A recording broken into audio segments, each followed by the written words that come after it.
Welcome back on the AM show. We'll be going to the Labadi Beach Hotel shortly, but right before we do, water is life. Awake is premium purified water treated through a strict purification process to ensure that every bottle on the market refreshes you better.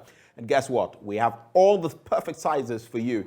300 ml, 330 ml, and 500 ml bottles, 750 ml as well, 1.5 liters for those who always want more. And for those who want some for maybe your homes or offices, you can look out for our 90-liter jar bottles, which are ideal for exactly those. All you must do now is drink Awake Purified Drinking Water wherever you go. So choose a bottle of Awake water and get quality hydration. Awake Purified Drinking Water, one for life. Always remember, for every bottle you purchase, an amount is donated to the National Cardiothoracic Center. It is another product of Casapreco Company Limited. For bulk purchases, just call this number, 0262 351 251. 0262 351 251. This advert is FDA approved. Well, let's connect now to the graphic business Stanbic Bank Breakfast meeting. Today, all the talk is about the domestic debt exchange program and how we can shore up in these harsh economic times. It's taking place at the Labadi Beach Hotel, and my colleague Daryl Kwao is standing by. Daryl, if you can hear me, what's going on as of now at the Labadi Beach Hotel? People have monies, and now they're confused about where to invest, especially if you are one of those who didn't participate in the domestic debt exchange program. We want to get into that. What are the implications? What are the lessons from this experience? And how is that affecting investments, our financial institutions, the government too as well? My name is Daryl Kwao. Happy to be with you this morning. Here with me, Eric Amponsa-Boateng, who is a tax consultant, also with PKF Accra. Excited to have you as always, Mr. Amponsa-Boateng. Also, Augustine Adongo, who is managing partner, Integrated Business Consultancy. He's also a business development strategist. I appreciate your time with us. Yeah, so I just want us to get right into it. How did we get here in the first place, Mr. Amponsa? Good morning to your viewers and listeners. I think that we have gotten to the point where we are, primarily because of the fact that we did not manage our debt well. Okay, because for us to get to this point, when we now have to go to the IMF, first of all, we need to be able to sustain our debt. Mm-hmm. Okay, so if we are not able to do that, then it means that we may not get the facility that we need from the IMF. So basically what I'm saying is that we haven't managed our debts well. Because you see, as a government, there are basically two sources, okay, when it comes to the budget. One is to be able to raise the revenue internally, mm-hmm, or go in for the loans. Okay, so in trying to raise the revenue, that is where we have GRE coming into play. The other option is that you borrow from us, that is those of us within. That is why we are saying that it's domestic. And normally government does that by issuing bonds. Also, you can also have the T-bills and other securities. So if, despite all these, government hasn't been able to manage the debts well, and we've come to the point that we are, I will say that we haven't done our work well. So all that's right. What I'll say. And Mr. Adongo, for most people, the question is, why am I having to pay the price for government's inability to manage its debt? Why am I supposed to be the one having to suffer for it? Thank you very much. I think we can look at that from two perspectives. Mm-hmm. The general public, that's the non-investing public, and the investing public. Let me start with the investing public. And let me say that we are part of the cause of the problem that we find ourselves in. We are part of the problem? Yes. I'm not talking of the government, the problem the government has caused, okay, but the problem that we now face, which has led you to ask the question. How is that? Because, yes, there may be some reasons, but we place all our bets in one basket. We put all our eggs in one basket. I know you can say we did not have alternatives as investors. The safest investment was what we went for. We didn't have alternatives, but there were near alternatives that we could have put our money into. But as a general observation, we tend to be very, very risk averse in this country. Well, we're made to believe that government bonds are safe to invest in. At least it's one of the safest places to put your monies. So who do you blame now? If you believed that story and now you've been caught out, what do you do? But the main principle about investment is don't put all your eggs in one basket. You're telling me now. I'm not telling you now. We've all known that. Most people who are in the investment community, most investors, this is a basic principle that they know. Don't put all your eggs in one basket. Why did we do that? Yes, as I said much earlier, we can say the alternatives were not as attractive as the government bonds or putting your money in government securities. But that does not mean that you should put 100%. We could perhaps have put 70%, 30% elsewhere. Elsewhere, where? Well, we'll come to that. Because Do you that's agree, part. Mr. Officer? Just to add to what he said, in fact, I agree with him, but probably to an extent, because just last year, towards the end of the year, I got some monies, and then I said to myself, do I put the money into the bonds, the T-bills, or probably change the money into foreign currency and keep them? And then a friend of mine told me that, Eric, change the money into either the USD and keep the money at home. At that time, the exchange rate was $1 to 14.5 Ghana cedis. Okay, so I changed just a few. Okay, and then I put the rest of the money into the 91-day treasury bills. Okay, so, but then this morning I was talking to a friend. That money that I probably have at home now is no longer there. If a thief comes to me or breaks into my house and takes the money, I've lost everything. Okay, so I said to myself that yes, it would be better to place it in the T-bills, because at least you are sure, you are guaranteed that you're going to have your interest paid at the end of the 91 days. And even there, you have an option. Either you roll it or you only want the principal and all of that. So at least you have options. But we have come to where we are basically because of the fact that, like I've said earlier on, we haven't managed our debts well. Because if we had done so, I don't think that we would have gotten to where we are, where we now have to go to the IMF. And the results that we have seen is that people have now lost faith in investment, especially in government bonds. People now have monies and they are thinking, what should I do with this monies? I'll come to your question about where else people can invest. But do you think that the problem is also how government managed this crisis, the communication that went before they started this debt exchange program, you know? Darrell, we love spending a lot of time on problems in this country. We love analyzing problems till thy kingdom come. He's just talked about we know where we have come from. We know why we are where we are. I would like that we rather spend more time on how do we get out of this. Government has got its business to do. I'm not making any excuses for government. There's been, if you allow me to say, a complete failure of government. There's no doubt about that. What I'm interested in is the individual out there who is now sitting on money and doesn't know what to do with that money. Should he change it to foreign exchange and lose value as my brother here has just done? There are alternatives. What would you advise? What I would advise is, and this has to take some doing also, we need to work on this. There's a possibility of ensuring that the stock exchange really works and works very well.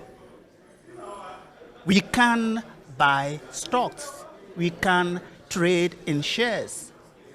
Yes, the stock exchange may not be performing as it should be. Yes, the private sector has a lot more work to do to inspire confidence in the investing public, to put monies into the real sector. That's part of the challenge we have in this country. We are not putting money into the real sector. I'm a business development strategist, so I'm the first to admit that we do have problems in the real sector. But these are problems that we can address. And by the way, anytime you have a challenge like this, the opportunities also jump at you. So now that we are faced with a huge challenge like this, I'm calling on my friends and colleagues in the business development industry to step up to the game.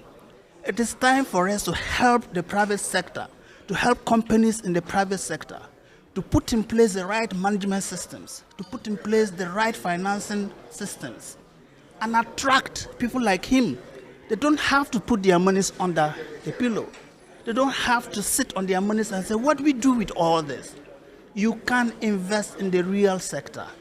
Yes, select carefully, even the real sector where you invest your money. I tell you today, if you put your money into any service providing industry or company, you're not going to lose. People will always be sick, unfortunately. If we are able to develop the health sector in Ghana, it can attract investment and give us good returns. So that's just an example. Clearly, we haven't explored the options. Right? Say that again? I said we haven't explored the options. We haven't explored them enough. So it seems. And so, Mr. Amponsa, how do we inspire confidence once again in the investing public, who some of whom right now are thinking maybe I should just get a safe and just lock up my monies or put it under my pillow? Okay, I think that government has to be transparent and also make what we call a full disclosure, so that if you want to invest, they should be able to tell you that these are the cards on the table, full disclosure. Because as we speak, you remember just about a few weeks ago, government was supposed to pay some people who had invested by the 13th or so, and government wasn't able to pay. And so when that happens, investors or Ghanaians will lose confidence in the economy. And when that happens, investors, unfortunately, may not want to put their monies or invest in the country. Right. Now, the other issue that has brought us where we are is our expenditure. Because you see, if every time your expenditure is more than your revenue, then it means that you have to borrow. And that is why there has been a call on the government to show the kind of commitment that we expect to cut down on its expenditure. Because if you do not do that, we can borrow so much, but if at the end of the day, our expenditure is more than how much we've been able to borrow, it will even be worse than what we have now.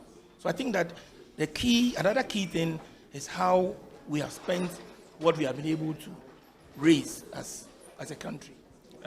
What lessons are we learning as a country? Are we learning lessons at all?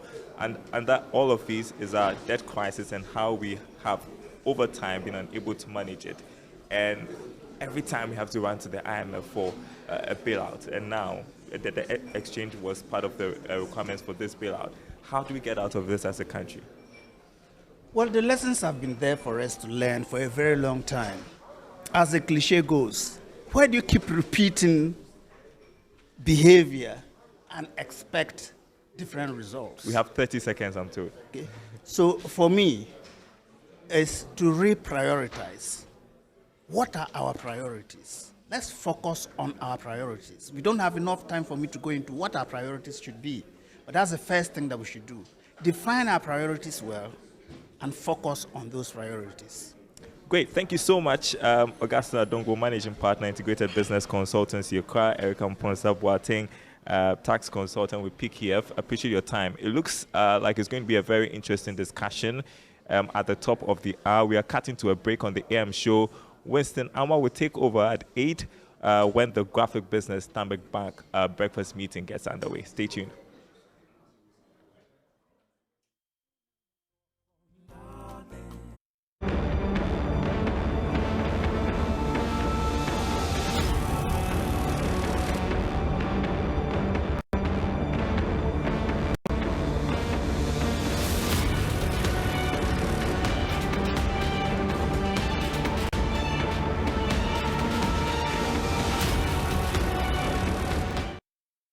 2023.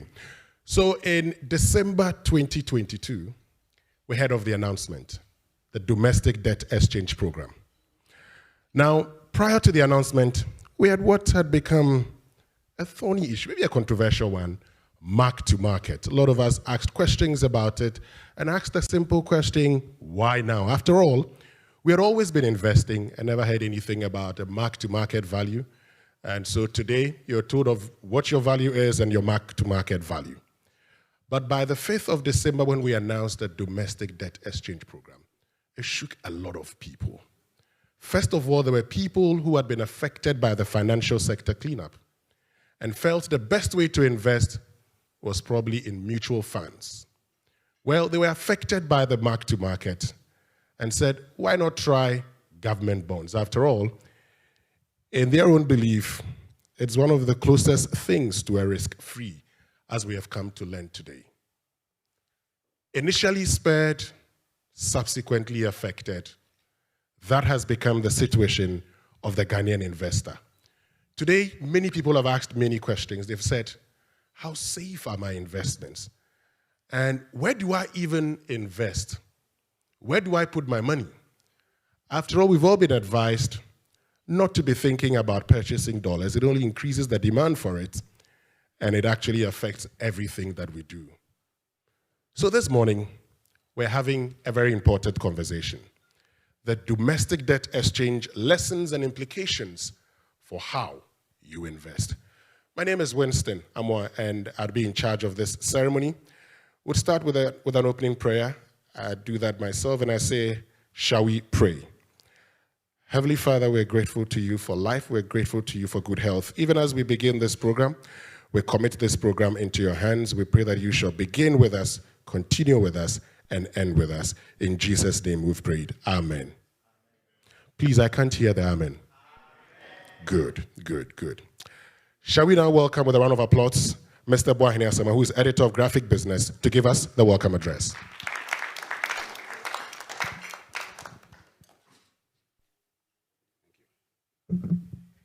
Thank you, Mr. Amwa.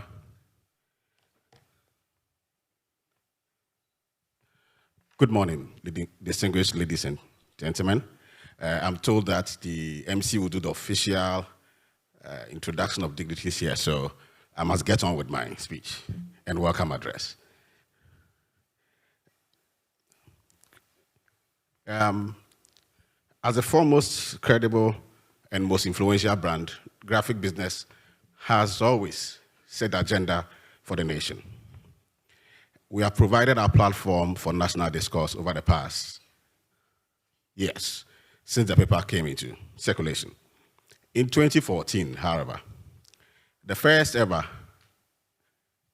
Graphic Business Breakfast meeting was held in Accra. This meeting brought together former finance ministers and the then sitting Minister of Finance. It was on the same topic. That is the state of the economy. Fast forward, here we are in 2023 talking about the state of the economy. This time around, there is a haircut. For those of you, and my MD says he already has a haircut already. He doesn't need one. We chose, and we have decided to provide this platform for this engagement because we chose to be part of the solution and not part of the problem. And in doing so, we want to enhance our democratic governance pillars in this. For some reason, it's been said that Ghana is an oasis of peace among the turbulent West African sub-region. It is not for nothing, because of the peaceful nature we find ourselves in. And this forum is part of that process of deepening financial inclusion and also building the pillars upon which our democratic governance thrives. So, for us at Graphic Business, this is what we'll continue to do, to set the agenda for national discourse and also to provide expertise and experts who are here today to give us the insights into what is really our national challenge.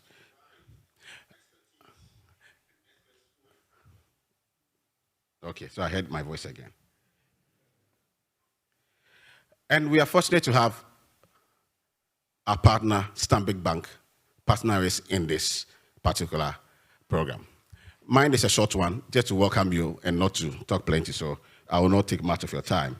It is our hope that this discourse will provide the answers to some of the nagging questions my brother Amwa was. And also, of course, chart the way forward on where we want to go as a nation. We, as graphic business, will continue to hold on to our credible platforms, and we want to partner businesses to move forward this economy. I've always said this, we're a business. If the economy goes down, we go down. Nobody's buying newspaper. If you're hungry, you don't buy newspaper. So our platforms will be used for the good of the economy, irrespective of what people will say. And we will not tread along the lines where others do tread. I mean, I'm sure most of you have heard the judgments of the High Courts last week, which puts into question the credibility of the work of journalists. But that is a subject matter for another day. Today, we are here to discuss the DEP and how all of us got a haircut. On this note, I wish to welcome you all to this gathering. Thank you very much. Thank you very much, Boahina Samoa. You see, everybody has his own concerns. He says, if the economy is not doing well, you will not buy the graphic business or maybe the Daily Graphic. So for him, the economy must do well. And if the economy is not doing well also, we wouldn't have a lot of funds readily available to invest. Since this is a graphic business Stanbic Bank Breakfast meeting, we'll take some opening remarks from the CEO and MD of Stanbic Bank and Graphic. We'll start with the MD of Graphic Communications Group, Ato Afo. Let's welcome him with a round of applause. Okay. So Ato tells me that he's waived his opportunity to speak. So we'd invite the CEO of Stanbic Bank Ghana, Kwamina Asumeni.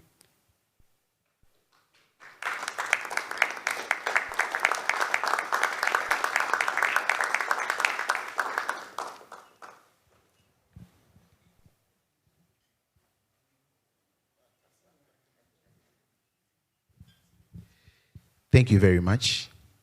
I'm sure you're wondering which kind of Kwamina Asumeni is this? So my name is Kwabena Boama, and I'm the CEO for Stanbic Investment Management Services Limited. And thus the asset management arm of the bank.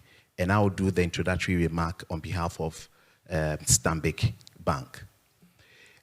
I believe one of the questions we've asked ourselves as investors and investment professionals is, how did we get here? And what happened? It's a question that we've all been talking about and discussing. And for us as investment professionals, I think one thing is very clear. We ask ourselves, did we educate our clients well enough for them to understand exactly what they were doing? And I guess most of us will say, maybe not well enough. So we are part of the issue. But the bigger question for us is, how do we get out of this?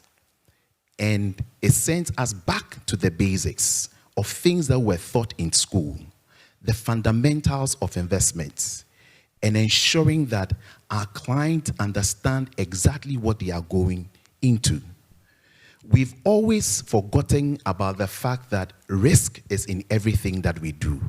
In fact, if you choose not to go out of your house because of fear of an accident, even staying in your house is a risk. So every decision that we make as investors, there is some risk. But what level of risk is possible, or what level of risk can I take as an investor? And these are the things that we as investment professionals, we are learning to do and ensuring that every client that we engage, one, the understanding of risk is clear. And then two, the investment choices they are making, they are not only looking at returns, but also ensuring that their investment objectives, their liquidity needs are met in that decision that they are making. I believe that this morning's conversation will drum home the importance of these basic truths and hard truths that we have to learn as investment professionals and then also as investors. Thank you for coming, and I pray you have a wonderful conversation. Thank you very much, Kobna. Of course, we'd have a wonderful conversation. And I like the bit about, the truth when it comes to investment. Because for many of us, when we're investing, sometimes we're giving guaranteed returns. So I look at it and I say, I have a guaranteed return. Every morning when I wake up, I check my investments and I know that, I am on course. And if I'm hit by such a news eventually, I ask myself, where did I go wrong? After all, you promised me guaranteed returns. When we were talking, you never told me about mark-to-market. So why all of a sudden a conversation about mark-to-market? We'll talk about all of these later on, but let's now introduce our chairperson for the occasion.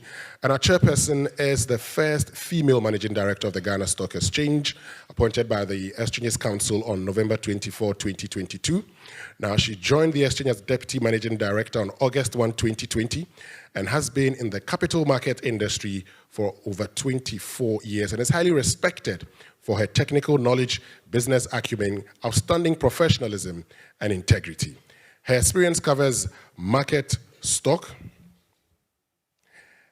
Ladies and gentlemen, let's welcome the MD of the Ghana Stock Exchange, Abnamwa, with a round of applause.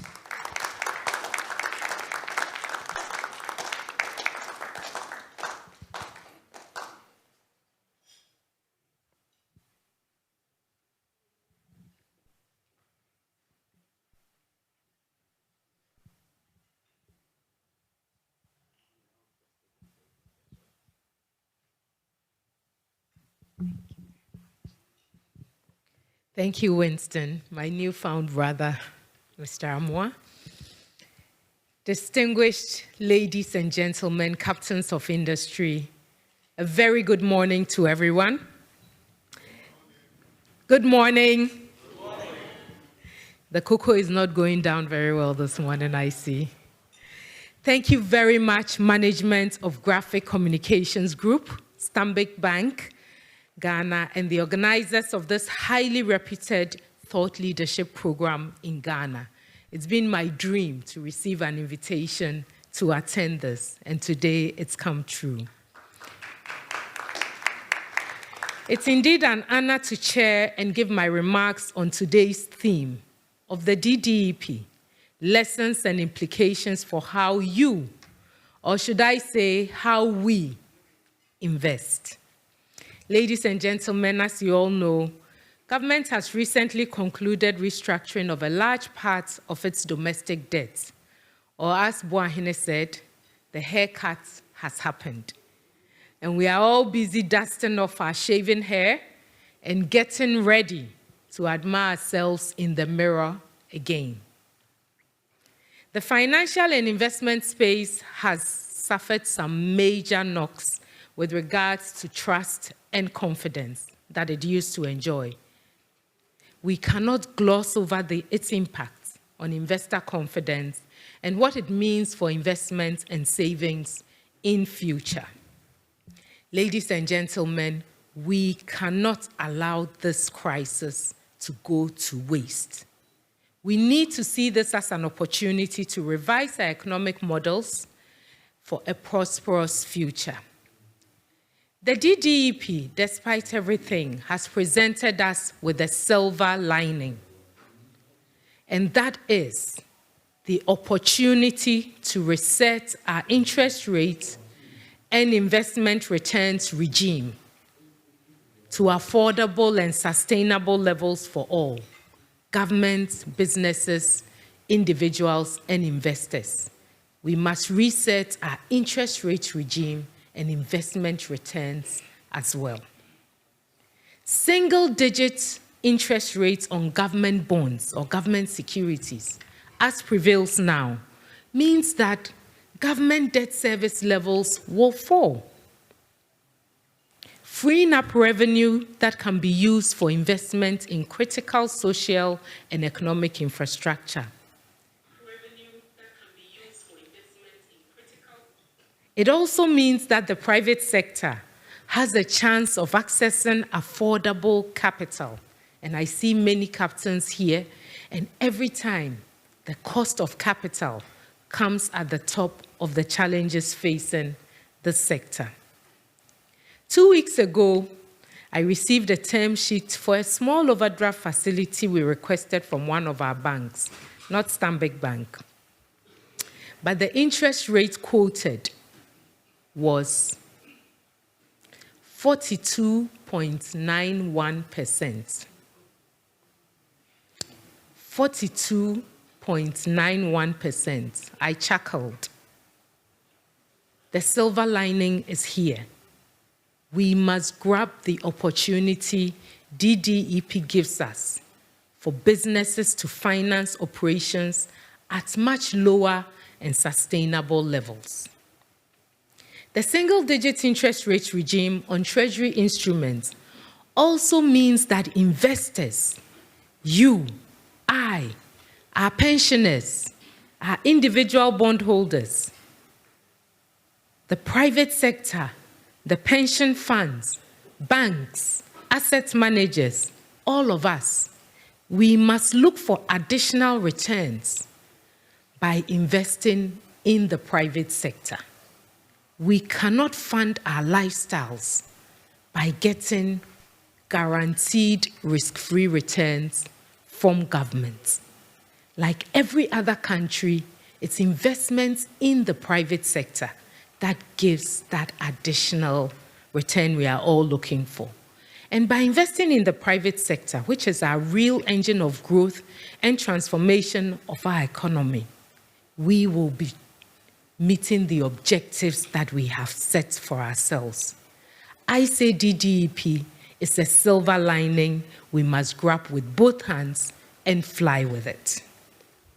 Distinguished guests, a few other lessons from DDEP for me. Transparency and accountability. It is critical that if we are going to rebuild trust and confidence in our economy, government, private institutions, to the large extent the individual, the taxpayer, we must conduct ourselves in a transparent and accountable manner to build trust with other stakeholders. Fiscal discipline. This is necessary for sustainable economic growth. Government must prioritize economic and social investments and must avoid using expensive debts to pay emoluments and service more debts. And the emoluments goes to 700,000 public servants. And today we spend more than 40% of revenues paying emoluments and the rest paying public debts. We need to spend where it matters most. Public-private partnerships, another area we must look at. This helps leverage resources and expertise of both public and private sectors for the benefit of the economy. Sustainable interest rate regime, I cannot stop calling this our silver lining that we must hold sacred and sustain. Ladies and gentlemen, a vibrant capital market is what we need for economic transformation. And I dare say the Ghana Stock Exchange provides such a platform to achieve this. Our three markets, the main market for equities, the alternative or growth market for SMEs, and the Ghana fixed income market for debt securities, facilitate the raising of capital by government and businesses, and remains a viable platform for investors to seek reasonable returns. The exchange introduced our green, social, and sustainability-themed segment of the bond market last year to enable companies to list such products and for investors to trade in them. Our over-the-counter rules have been approved for investors to trade in unlisted public securities. And soon, we will launch our commercial paper market. Ghana, like every country that has transformed or seeks to transform itself, needs a vibrant capital market and stock exchange. And I want to encourage all unlisted companies to consider the use of any of our markets, or all of them, sooner rather than later, to achieve the economic and personal transformation we all yearn for. Finally, what are some of the things we need to think of as investors? Diversification. Kwabna raised this. All of us need to go back to the basics of investment by diversifying our portfolios to minimize risk and exposure. When the returns being offered is too good to be true, even when it's supposedly risk-free, think about it again. Businesses, consider financing with some equity too. The benefits far outweigh the fear of openness and accountability. Major countries and companies have developed because they brought in other equity partners. Seek professional advice. Many of us don't do that.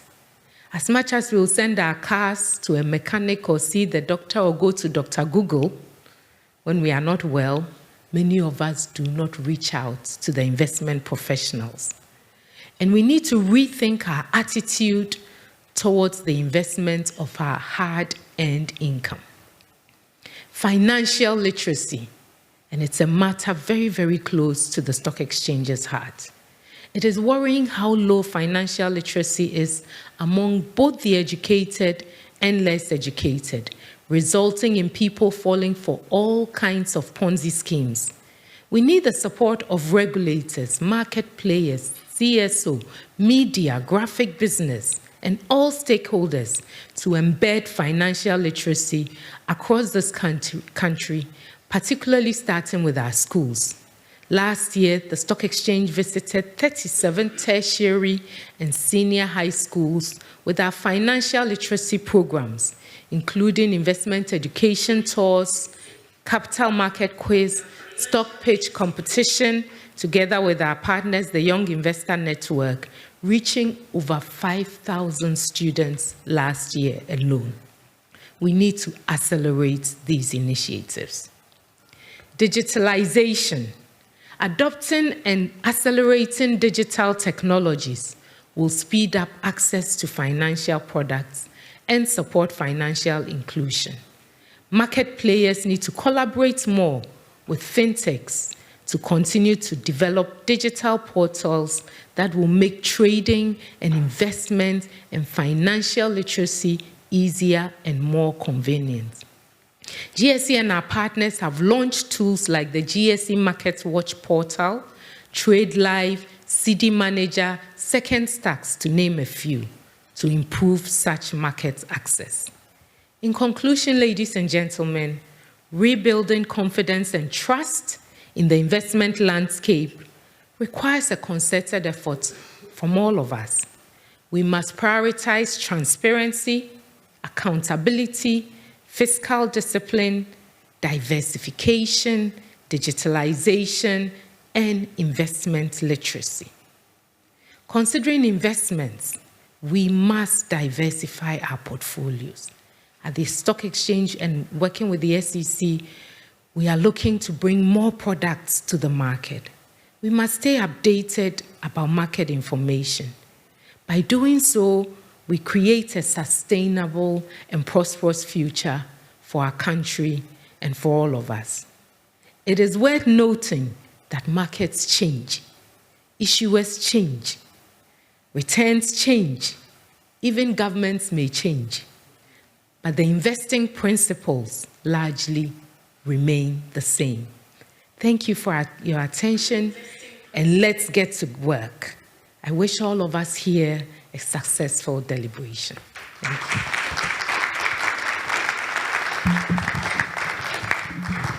Thank you very, very much. Let's give you another round of applause. I like the conclusion. governments may change, lots of things may change, but the investment principles largely remain the same. So today we've learned that the DDEP, more like a silver lining, and it's now time for us to take advantage of it. Okay, we'll get into it shortly. Time now for our panel discussion, and I'll be introducing the panelists. Our first panelist is the former Chief Executive Officer of the National Pensions Regulatory Authority. Now, he was the acting Managing Director of Universal Merchant Bank during the bank's transitional period.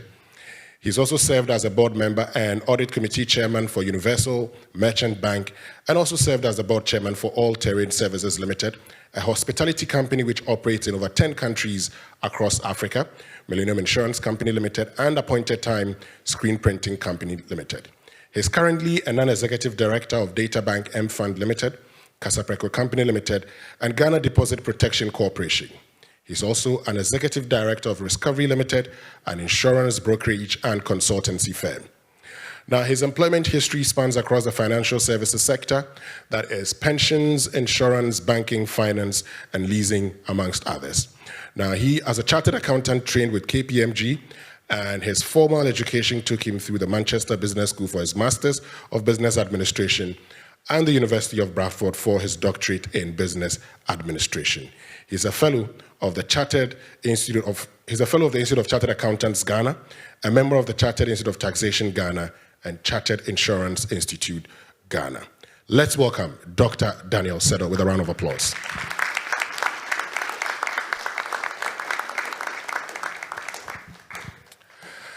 Our next panelist is an associate professor of economics at the Department of Economics of the University of Ghana, where he's been lecturing since May 2000. He's also an external member of the Monetary Policy Committee of the Central Bank of Ghana, in charge of taking decisions on the monetary policy directions for Ghana. He holds a PhD in economics from the Nottingham School of Economics, University of Nottingham in the UK. Prior to that, he attended the prestigious Harvard University as a special student of the Distinguished Department of Economics for his PhD coursework. He obtained his Master of Philosophy in Economics and Bachelor of Arts in Economics and Sociology degrees from Ghana's premier university, the University of Ghana. He's a development economist with research interest in the following areas: international trade, macroeconomic policy, small enterprises development, international trade policy, financial and monetary economics, international macroeconomics, and applied econometrics. Recently, he's taking a keen interest in natural resource economics, especially in exploring the environmental impact of macroeconomic policies, especially trade and trade policies. Let's welcome Professor Ebo Texan.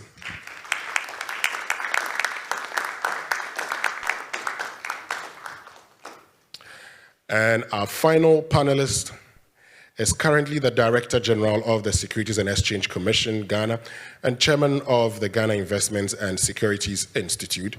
He's also a member of the Executive Council of the West Africa Securities Regulatory Association, and he also serves as a member of the National Pensions Regulatory Authority and the Financial Stability Advisory Council in Ghana. Now, his working experience has revolved around lecturing and investment banking. He spent over 20 years in investment banking with Data Bank Group, where he played various roles, including head of asset management and head of research.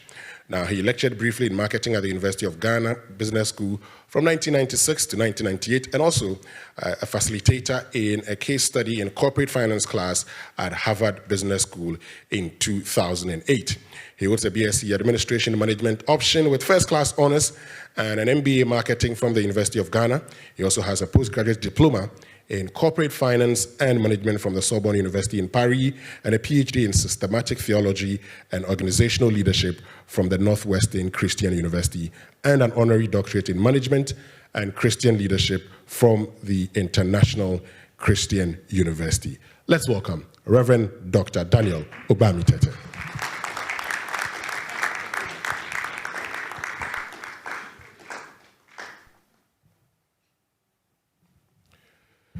Great, so all our panelists are set now. What that means is that we can begin the conversation on the domestic debt exchange lessons and implications for how you should invest, okay?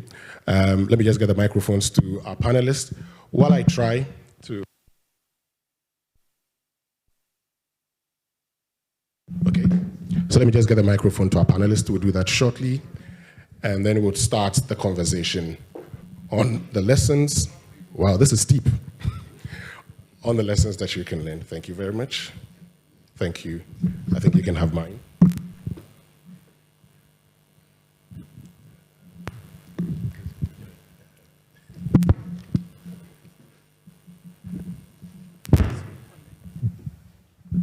Great. So let's start off with you. I'll start with you, Professor Ebo Texan. And before we get into everything about investment on all, just by way of talking about the triggers of the domestic debt exchange program, what really got us into the debt exchange program? Thank you, Winston. And I want to express my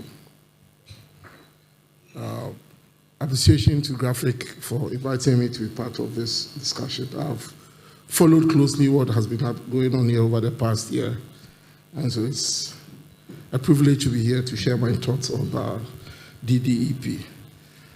If you ask me what triggered the whole of this debt restructuring, it's because Ghana has been very, very inefficient in managing our public finances. And over the years, especially after we went into democratic rule, we've had a situation where we have, over the years, been running huge fiscal deficits. And that has meant that we borrow to finance that gap.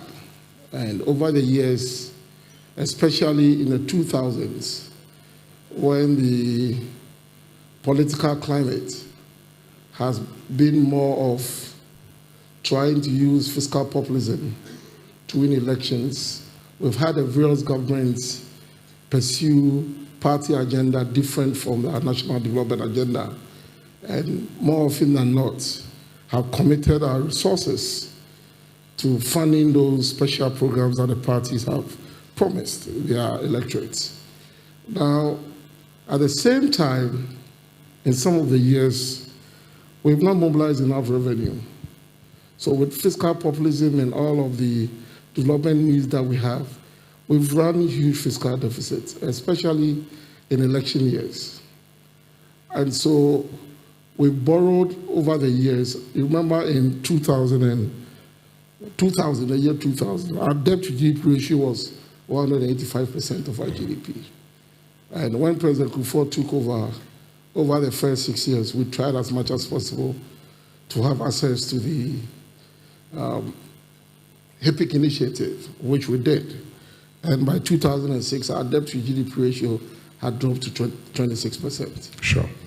Now, over the years from 2006 to 2020, in just 14 years, we have consistently been borrowing, especially when we got access to the ICM.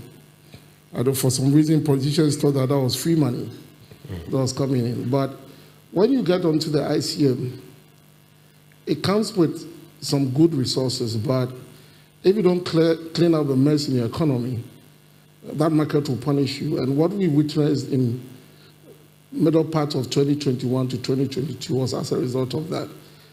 Because the way the money flies in, the money will fly out if investors are not too confident in the economy. And if you look at ever since COVID hit, we've had a situation where we've not kept to our fiscal consolidation efforts. And therefore, once our debt to GDP ratio went above 70%, investors began to get concerned about our ability to repay. And if you remember what happened when the 2022 budget was presented with the e-levy and a debate that went on in Parliament, don't forget that the e-levy was supposed to rake in almost 7 billion, which was going to be about 6.5% of the revenue that we were going to collect in that year. So once Parliament was struggling to pass that, it gave a clear signal to investors that Ghana was not going to be able to meet its fiscal consolidation efforts. And then the credit agencies came in, downgraded us, and the trigger started. Remember at that time we had said we were not going to IMF. Yeah. But when the non-resident investors started taking out their investment in domestic bonds, and our currency was depreciating very fast. Oil prices were going up. The central bank's reserves were drying up. It became clear that we needed to go to the IMF. And this debt restructuring is part of the sort of issues that we need to tackle as in furtherance of getting that support from the IMF. Great. Now, you talked about fiscal populism. You've talked about how we've not been very careful with expenditure and all. We've been to the IMF 17 times. Some would argue it doesn't look like it's going to stop anytime soon. So if I'm looking at the current situation, how sure am I that we're not going to get into it again? And so how safe would my investments be going forward? Winston, you don't have to worry about the safety of your investments.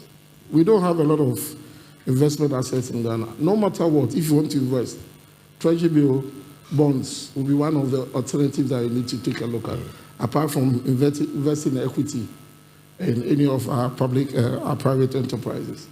But, I mean, emerging market economies that are very unstable, that pile up their debt, will normally go to some of these sovereign debt defaults. And so, as much as I don't foresee the occurrence of what has happened in 2022 up to now happening anytime soon, if you're able to clear the mess, bring down our debt service, and begin to put in place measures to increase our domestic resource mobilization, I don't think that we should see a default from the government again. This is not to say that it won't happen if we begin to do the same things we've been doing in the past. And there are a lot of initiatives that Ghana has to embark on, and we need to have a fiscal council that has some power to bite, not just advising the government, but to be giving that mandate to ensure that the managers of the economy commit to the fiscal responsibility rules that we've put in place, so that if our fiscal deficit drops to about 3%, which is the average that we are looking for within the sub-region, I think that Ghana shouldn't get to this point anytime soon. As for whether the IMF will return to Ghana or not, I mean, when we were living in 2019, we thought that it was going to take some time for them to come back, only for them to be coming back in less than 4 years. So I cannot predict whether they are going to come back or not, but we shouldn't take it for granted that we'll never do anything about our situation. I think that what should be clear to Ghanaians is that no single government within a period of 8 years will be able to develop Ghana. It's not going to happen. It has to be consistent, and governments after government need to commit to a national development plan that has been put in place and it has been accepted nationally to be the blueprint for our development. And every government that comes in will come and actualize our yearly budgets to be meeting those development plans. And this is going to take us more than 2 decades for us to see any meaningful development. But if we put pressure on them to deliver within 4 years, they'll go the way of the fiscal populism. And that is the problem that we have. Some of the initiatives are just wasteful. Some of them are not prioritized well. We don't need them now. We don't have the resources to do them. But because it's a promise that has been made, and if you look at even the 2020 elections, the competition between the major parties were what they had been able to achieve in their manifestos and not what they've been able to do for Ghana based on our national development plans. And when you hear some of these discussions, then it becomes worrying that if we don't take care, our parties will send our economy to levels that we will not expect to happen. So we need to do something about it. Well, thank you very much, Professor Texton. But, as we wrap up, you get me a little bit scared. But I'll come back to you because I need to move to Reverend Dr. Ugbami Tete. Maybe he can, get us onto the path of investing some more because, all the things we talk about, very true, are the things we do. And one of the things we've become very used to. So just this morning, someone told me that don't just talk about the problems, talk about the solutions. I'll come back to you, we'll talk about the solutions. Okay. Because all the things that you've identified, some of the programs and projects that may not help us. But Reverend Ugbami Tete, let me just find out from you. I mean, a lot of people are asking themselves this very simple question. Today, why is it necessary? Why should I even think of investing or investment based on all that has been happening in the country? Yeah, thank you.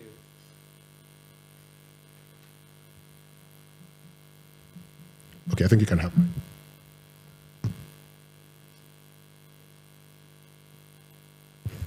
Okay, thank you, Winston, for that.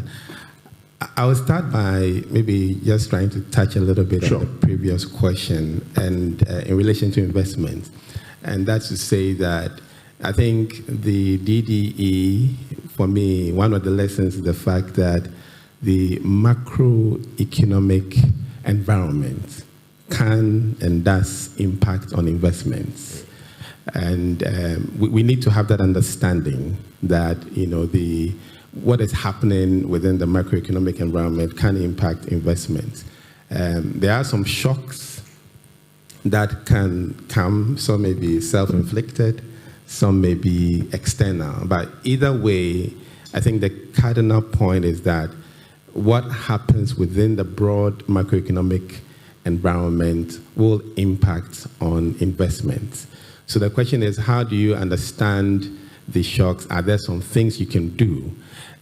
Because I hear a lot of talk, safety, safety, safety. But the question is, there are risks out there, and I think the MD of Stanbic Investments Limited and then our chairperson alluded to the fact that there's always an element of risk. So the question comes down to, how do you position yourself to protect or minimize the impact of the risk on your investment? So to answer your question, investment is something that I believe that we all need to do because it is forward-looking. So maybe let me distinguish between savings and investment. So savings is a part of your income that you do not consume. Okay, but if you do nothing about your savings, the forces in the macroeconomic environment, like inflation or depreciation of the currency, can reduce the value of your savings. So one of the prudent responses is to put your savings to work. And that is what investment is all about, to not just not spending all the income as in saving a bit, but putting the savings to work. But in putting the savings to work, you need to recognize that there will be some degree of risk, and a lot of it may come from the macroeconomic environment. And that's where the issue of understanding the investment landscape is all about, so that you can make informed decisions about how to invest, knowing that there could be this risk and that risk. There's a continuum. When you talk about risk, there's low risk, there's moderate risk, and then there's high risk. I think a problem is people do not understand or appreciate the fact of the risk, and all they look for is, where can I get the best returns? So you have people chasing returns without recognizing that there will always be an element of risk when you're putting your savings to work. So I think it's about how we improve financial literacy, how we get people to understand and appreciate how investment should be done, get people to understand that when you are selecting a particular asset class, inform yourself about the potential risk and ask yourself, what can I do to mitigate the risk associated? But I wouldn't say that because there's a problem, then do not invest. It's just like if you get into an accident, doesn't mean that you'll never drive or never go out. That problem could affect your investment. And look, I'll say this. One of the reasons why I wasn't affected by mark-to-market was that consistently, every week, at the end of every week, I check my investments. Then I realized that the percentage that I was guaranteed or I was told I would be earning, which has been advertised on the company's website, is not what I was getting. So I took my money. At the time, I was thinking of going to buy bonds. And while I was getting ready to go and buy bonds, I heard there could be a haircut. I held on, waiting to invest in treasury bills. Then when I read the debt exchange, the amended one that said, treasury bills are not affected, but could be affected in, then I paused again. And I asked myself, so what do I do? And that's the reality many Ghanaians find themselves in. You know, while we'll be telling, the reality today is that, where do I go from here? So let me give you an example of what I'm talking about being informed in the investment decisions you make. There's something called concentration risk, okay? And that's where you pack or put all your investment in one particular instrument. You know, the other speakers talk about diversification, and that's looking at it from the other side.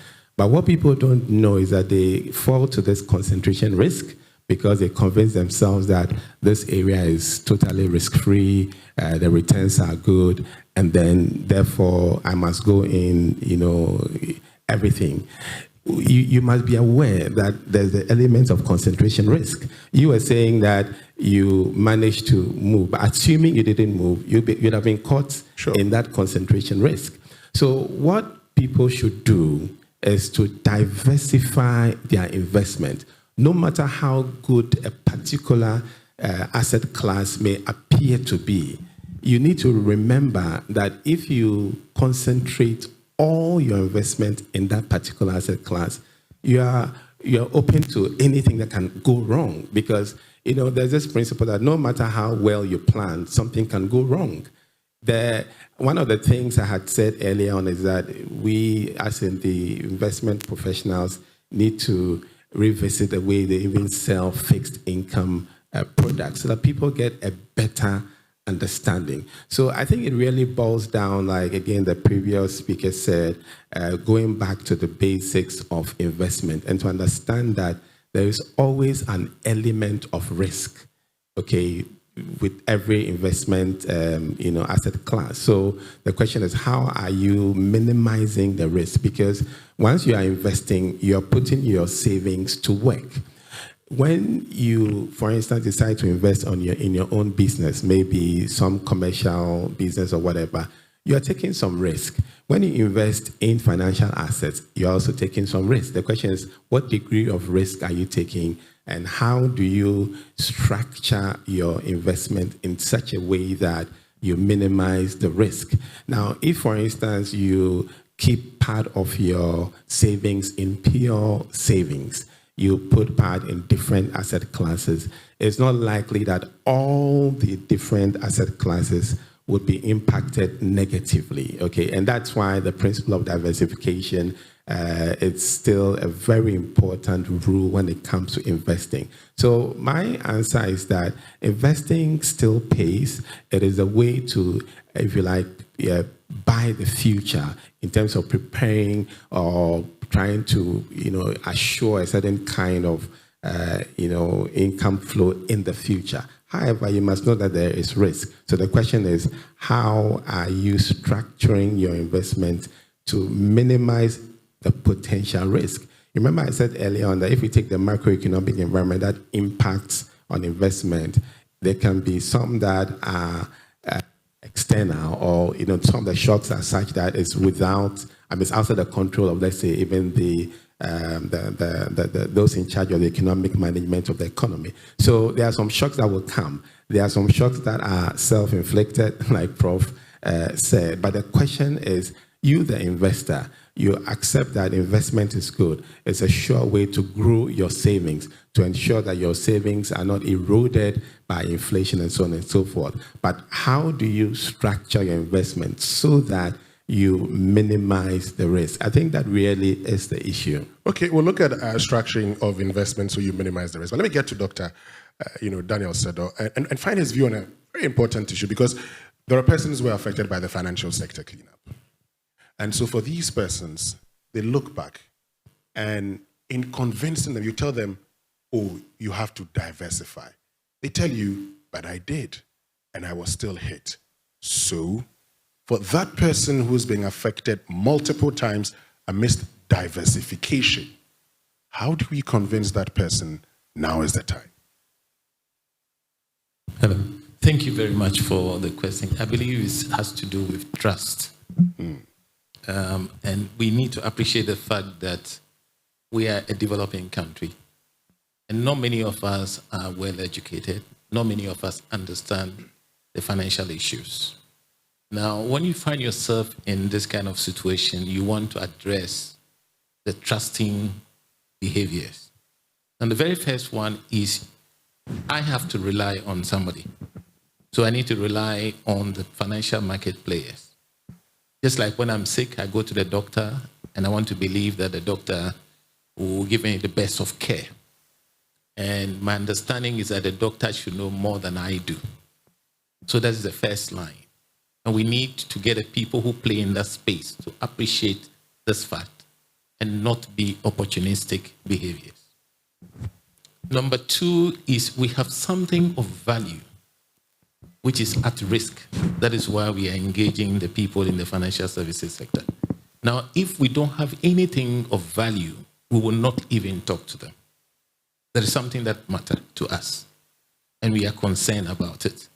We want to get it protected. We want to get it to appreciate. That is why we engage them. And again, they don't have to abuse that. Number three is we know that we have goals. We have aspirations. We know we'll get to a point the strength to work will no longer be there, and we want to rely on our investment. We know we have children who must go to school, so we are saving money towards people going to school. So we need to engage these players to appreciate these things. Now, what you see very often is when these players put emphasis on themselves instead of the customer, then we start getting the problem. So of these three things I mentioned, the bottom of it all is that me as an investor, my success depends on the quality of decision the financial players make. And our problem is the quality of the decisions we make. Okay. I'll give you a very little one. I didn't know Mr. Buama before. I just saw him here. Now, some few months back, I engaged him on phone, and I wanted to invest. And I told him government would default. He said no. We argued. And I said, perhaps you know something I don't know. Government will default. What happened? He is the person I'm relying on. And I've heard people say we must make informed decision. But where is the information to make that informed decision? Now, if you go on the website of this financial institution, skeletal information, at least I have some bit of education. I try to look at the numbers. You don't get enough details. If you pick the banks, just oppose them, the words they use to describe various things differ. It's not standardized. So how do I make that analysis? So we have a problem of behavior or character that we must seek to be talking about. If we can address that, nobody is saying there'll be no risk. Nobody is saying that. And nobody is saying that we do not appreciate the fact that there are trust mechanisms built into our society.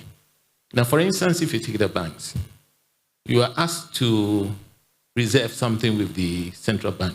That is the primary reserve. You have your statutory reserves. Additionally, you are asked to buy insurance. That is the deposit protection insurance, which they pay for. Those are mechanisms to engender confidence. Fantastic. Similarly, if you take the insurance companies, they have what they call the rescue fund. They have the mechanism of leveraging on other institutions, that is reinsurance. So if there's a claim, they can readily take money from various places to pay your claims. Now, if you take pensions, it has an interesting structure where they introduce trustees and introduce custodians. So trustees don't see the money. The money is run through custodians just to protect it. But when you ask yourself the critical questions, are they following the mechanism we put in place? The answer is no. So we make it so easy for the system to fail. And what has happened to us is our own making. I mean, we can talk about all kinds of excuses. And nobody is saying that with the best of intention, there wouldn't be failure. It's possible. And that's why we put in the mechanism. But when we set out to do what is wrong, look, it's certain that we will fail. And so what has happened to us is our own making. If you want me to trust you, which I need to, then we need to start putting up the best of behaviors.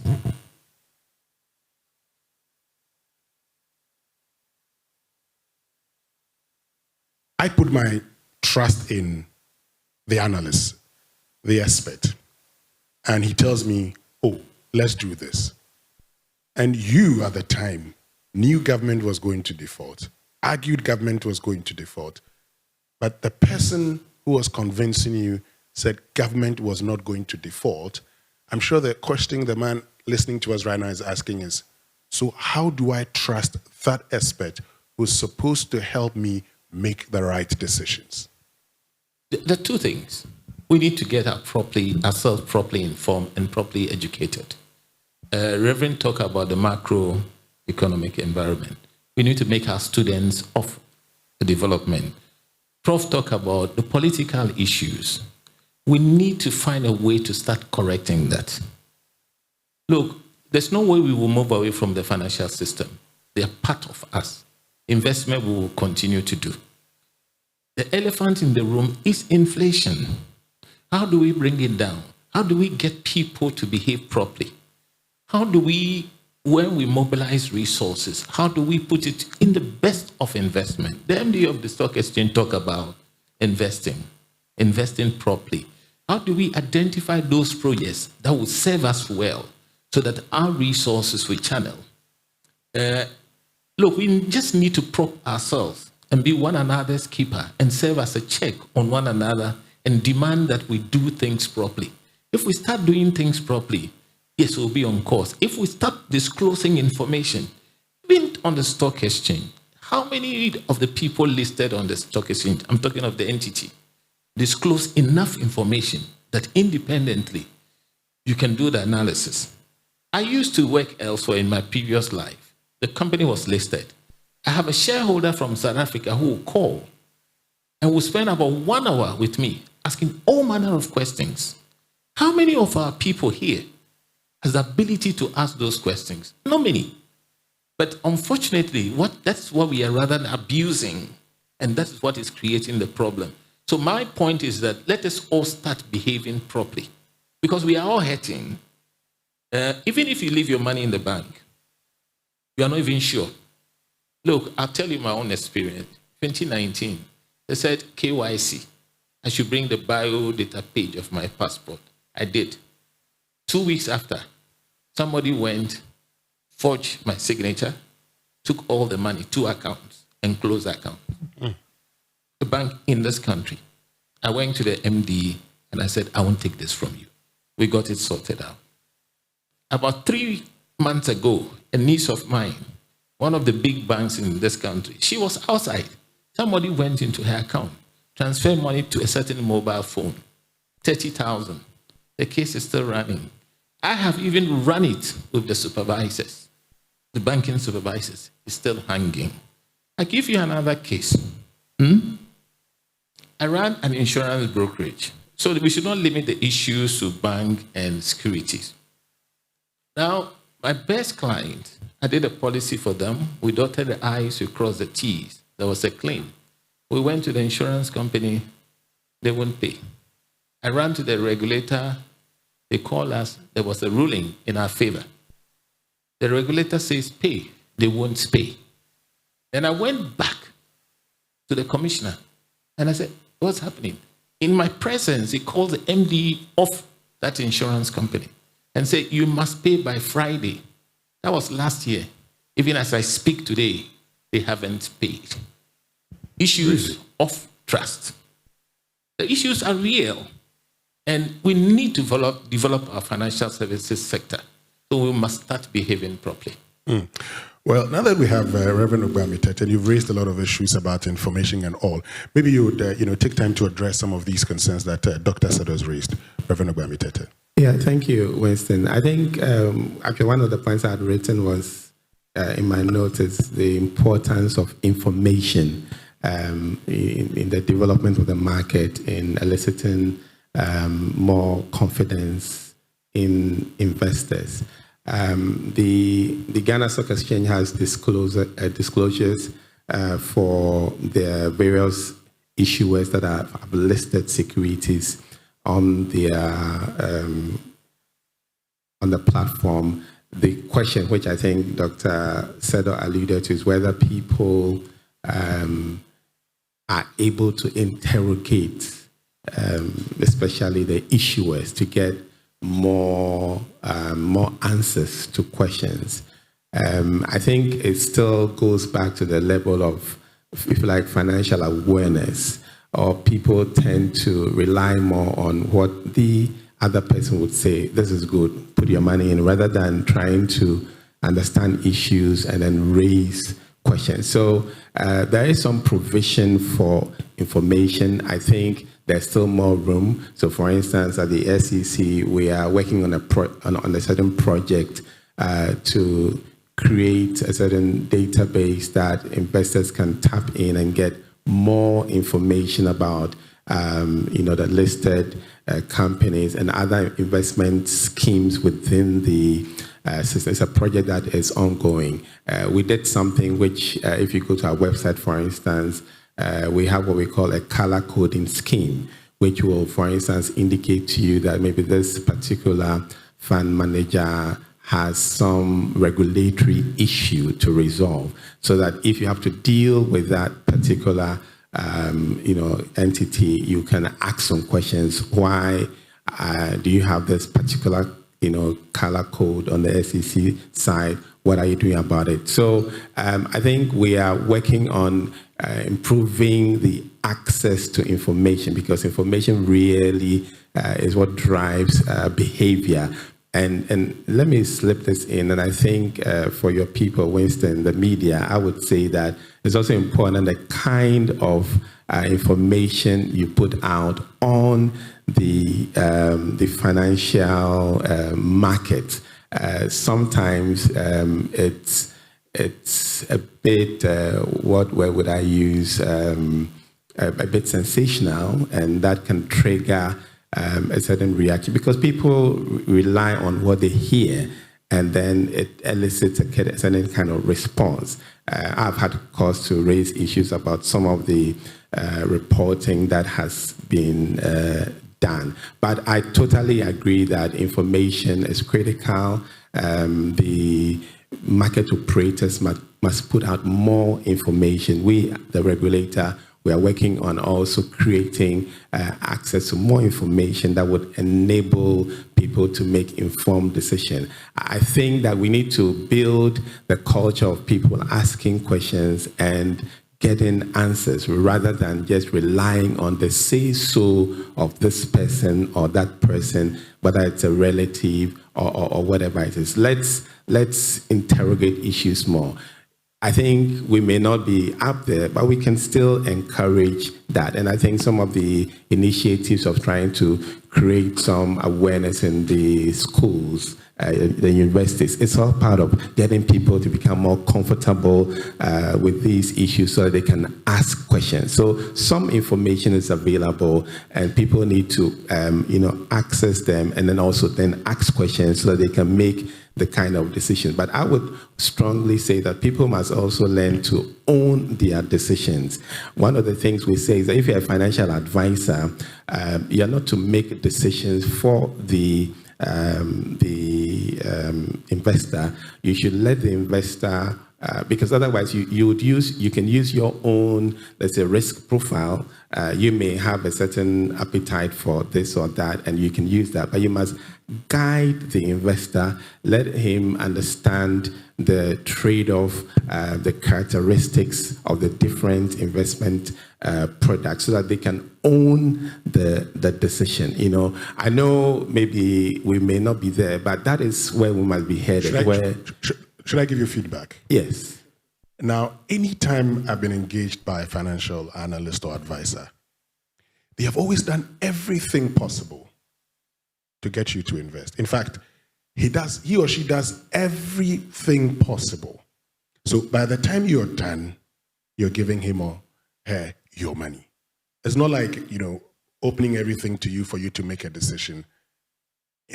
even when they're done talking to you, they call you tomorrow and say, have you made up your mind now? Should I bring the form so that you feel? And I'm sure a lot of people would testify. So we don't even have it. It's like you're being compelled, to make a decision.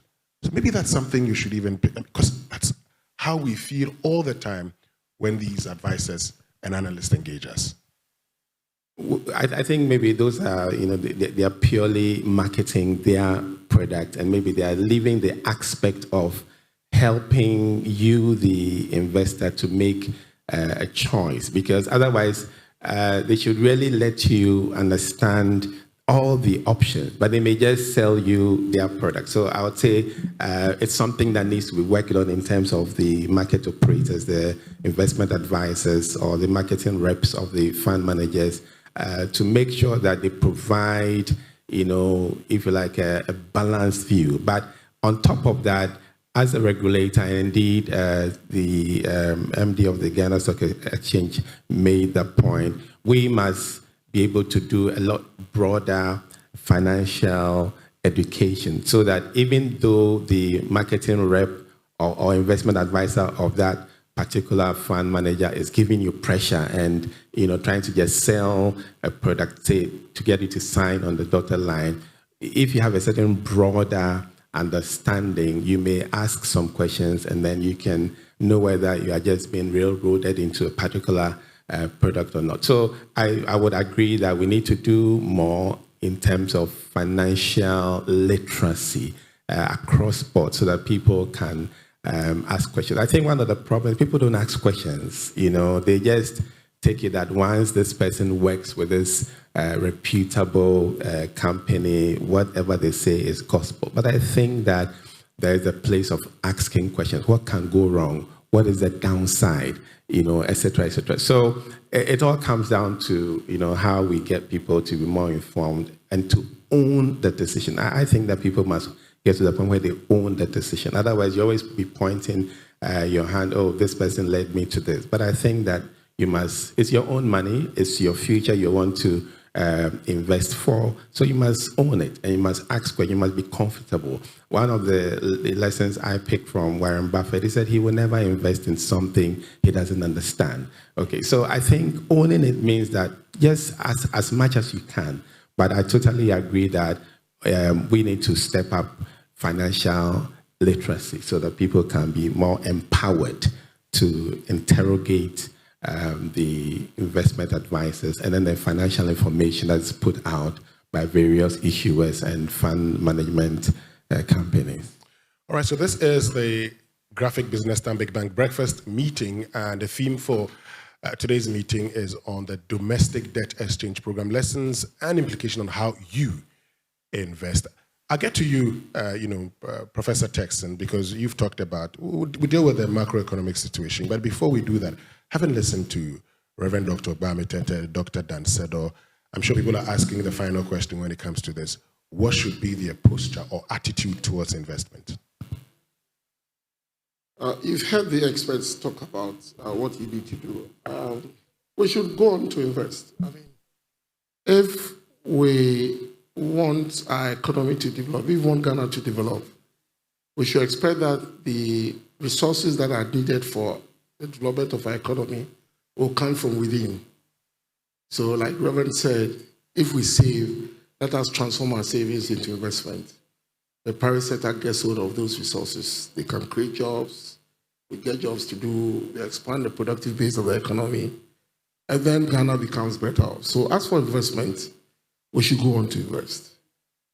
And like they've said, you need to diversify your investment. You don't need to put all your eggs into one basket. It's very important. But the depth of knowledge that individuals require is well above the literacy level of most people who invest. So there's the need for enough education, even in the local dialects, for the pensioner who has just retired and is looking for ways to invest his or her pension funds and get some fixed income until the Lord comes to call him or her. So we need to educate. I've had a lot of education to do myself, even for some of my colleagues who are very well educated, asking a lot of questions about what they should be doing and what they shouldn't do. So definitely we need to adopt that attitude that yes, we'll go on. We should make it possible for government to mobilize majority of its resources from within and not from outside, because it comes with a lot of other disruptions when things don't go on well. Imagine if most people who held the domestic bonds were domestic residents. We would not have had the sharp depreciation that took place over the last year because most of the non-residents were taking their investment out. That would have stabilized our currency a bit. So it would have had its impact on inflation and all of that. Then also the fact that, like Reverend said, you've had an accident before doesn't mean you don't have to go out. I have confidence in the fact that we shouldn't expect any of this to happen anytime soon if you're able to clean up this mess well. I must admit that the whole DDE program has really dented the confidence of most uninformed investors. I'll tell you, I mean, a woman told me that, why are they telling her that government will not pay? She didn't give her money to government. She walked into the bank to buy a treasury bill. She thought that a treasury bill was being sold by the bank. So far as she's concerned, she's taking her money from the bank. She didn't give her money to government. So that's where the financial literacy should come in. When they walk into the banks to buy the treasury bills, the bonds, the officials of the bank need to explain to them that we are just an intermediary. So the money you are giving us is going to the government for them to understand. So there's a lot of education that needs to go on. But what is important is that we need to drum home the fact that we have to continue to invest. Pension funds will always get pension obligations that are deducted and sent to them. They'll have to invest it. They'll have to hold government bonds. I mean, and all of that. But I think that there's also the opportunity time for the Ghana Stock Exchange to also begin to let people know that as an alternative, you can also buy equity in domestic firms that are doing well. Okay. We need to see how best we can get some of our firms that are doing well to go through the processes of enlisting on the Ghana Stock Exchange. Okay. Those are long-term investments that could also pay you well, if you invest in the right company. And so it's also a blessing that this has happened, that people now become aware that, there are other ways in which we could invest our resources, and the education should go on. But I'll say that, yes, your attitude is, we are still going to invest. We are not going to change our attitude towards investment. Yes. Talking about pension funds and all, I mean, Dr. Sedo, you had a presentation somewhere last month, and you had a lot of proposals on how we can even use these funds, which you believe would go a long way in increasing confidence, investor confidence. Please share some of them with us. Okay, thank you very much. I'll do some quick reaction and then link it up. Now, people must understand what they are doing. That's true. But we must agree that we are a developing country. We are not there yet. And so we must show a lot of empathy when we find ourselves in responsible position. Number two, we must look at our regulatory architecture. And our regulators must start taking responsibility. Now, if you take pensions, there's regular money coming. Indeed, pension is bigger than oil. Seriously. The biggest enemy of pension is inflation. Inflation is over 50%. Then you direct people to channel the revenue, the resources they mobilize to government. And so you have over 80% of pension resources being with government. Pension is long-term fund, and you are giving it to government for recurrent expenditure. Look, you are certainly setting up ourselves to fail. How much is government even paying? And if you look at it critically, the return on investment, therefore, is negative. And when the guy goes on pension, he can't enjoy his life. So as educated people, we need to be interrogating these things and say, how do we dismantle and rebuild this economy? Reverend talked about the larger economy. Yes, that's where the problem is coming from. I often ask myself, what is government doing with money? And we need to be real. If government is putting money in productive ventures, Prof said it earlier, then we would not be worried. We will be generating employment. But can we say, let's develop a proper capital market? Not the ones we have. We have something, but that is not. And you have a proper market with integrity, with right-thinking people, people who are not there to abuse ignorant people. So we channel resources for projects. Simple illustration is Tema motorway.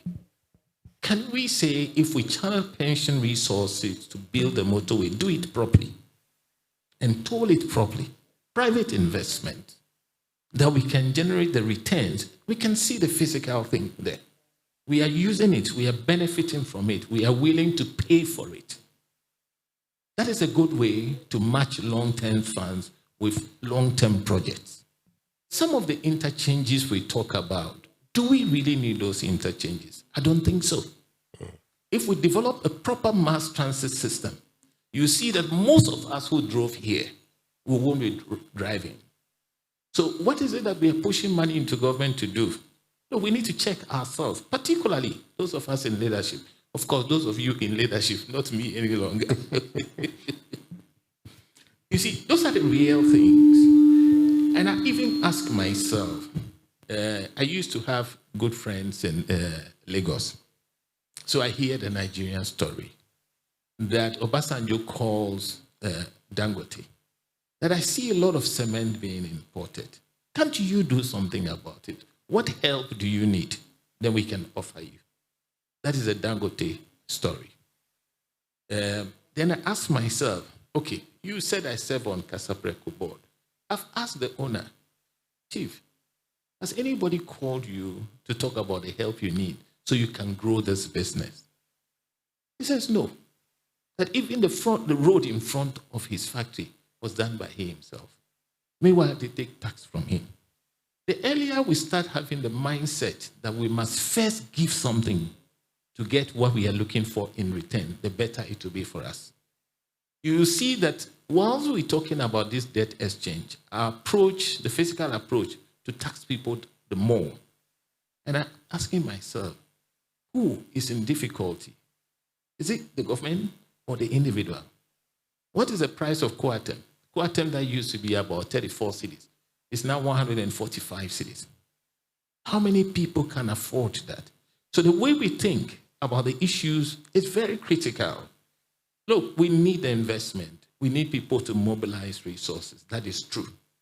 But till we offer leadership with honesty and accountability, we will have challenges. And I'm challenging everybody who finds himself in leadership to say that if somebody brings me 1 cedi, I want to preserve it with interest. And it's about, look, I'll give you illustration of the person who raised me up. Very early age, trustworthy, illiterate woman. The people will bring money to her for safekeeping. And he will call you. He said, Daniel, Winston brought this money. Check it. Go and put it here and make sure nobody takes it. What he's trying to do is you can't steal it yourself. Mm-hmm. And when somebody else comes, can you give me change? She says, no. Winston brought the money in this denomination. When he comes, we must give it to him. And that is what we should be doing. Why are we worried about investment? People would invest. People are looking for returns. And I keep saying the bigger issue is the inflation. How would we tackle our inflation? I would dare say that government should look at taxation. If you look at the way we structure our economy, we base everything on taxation. Why is it difficult to solve the transportation problem? Why is it that we can't do the mass transit? Do you know why? It won't be done by politicians. It won't. Why? Because if you bring the car, they will take duty. If you buy the fuel, loaded with tax. Okay. So they get a benefit. If you use that tax to do production, you can't be competitive on the world market because your competitor elsewhere is not paying those things. So you need to waive off that. We should be telling ourselves that we want to expand businesses, to create first employment. Now, when people are employed and paid well, they have bread on the table, roof overhead, kids go to school, you will get them in the consumption tax. That is how you grow these things. So let's look at the entities that are productive, not the ones who get government patronage. No.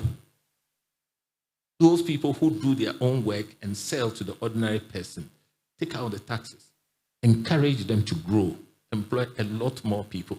Don't let us put government as the engine of growth.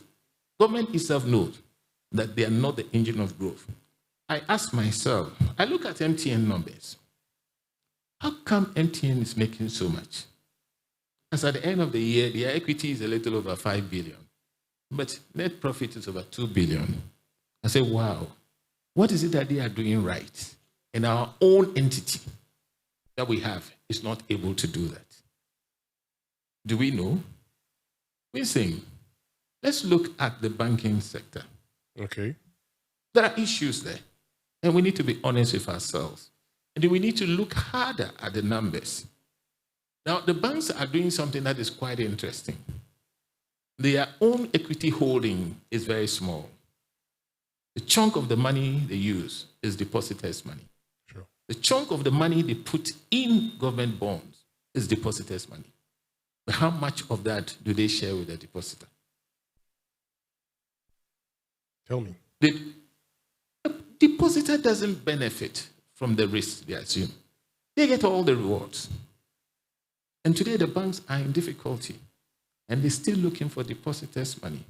And I'm saying till we start treating people well, my essence is on trust. Trust comes from building relationship. So till we start building the relationship with investors and depositors, we would all go in circles and run into difficulty. Okay, yes, Reverend. You talked about what the regulators must do, so I'm sure you tackle it from that angle too. So, Winston, I just wanted to touch on one of the points that Dr. Sedon made with regard to pension funds, because I just wanted to agree that pension funds are very critical. If you take countries like Chile, Malaysia, the impact of pension funds investing in the real economy is very clear. Now, NPRA, that's a regulator for pensions, has investment guidelines. And I recall some years ago, some of us, when I was on the other side, some of us were asking for the allocation made for investment in equities to be increased.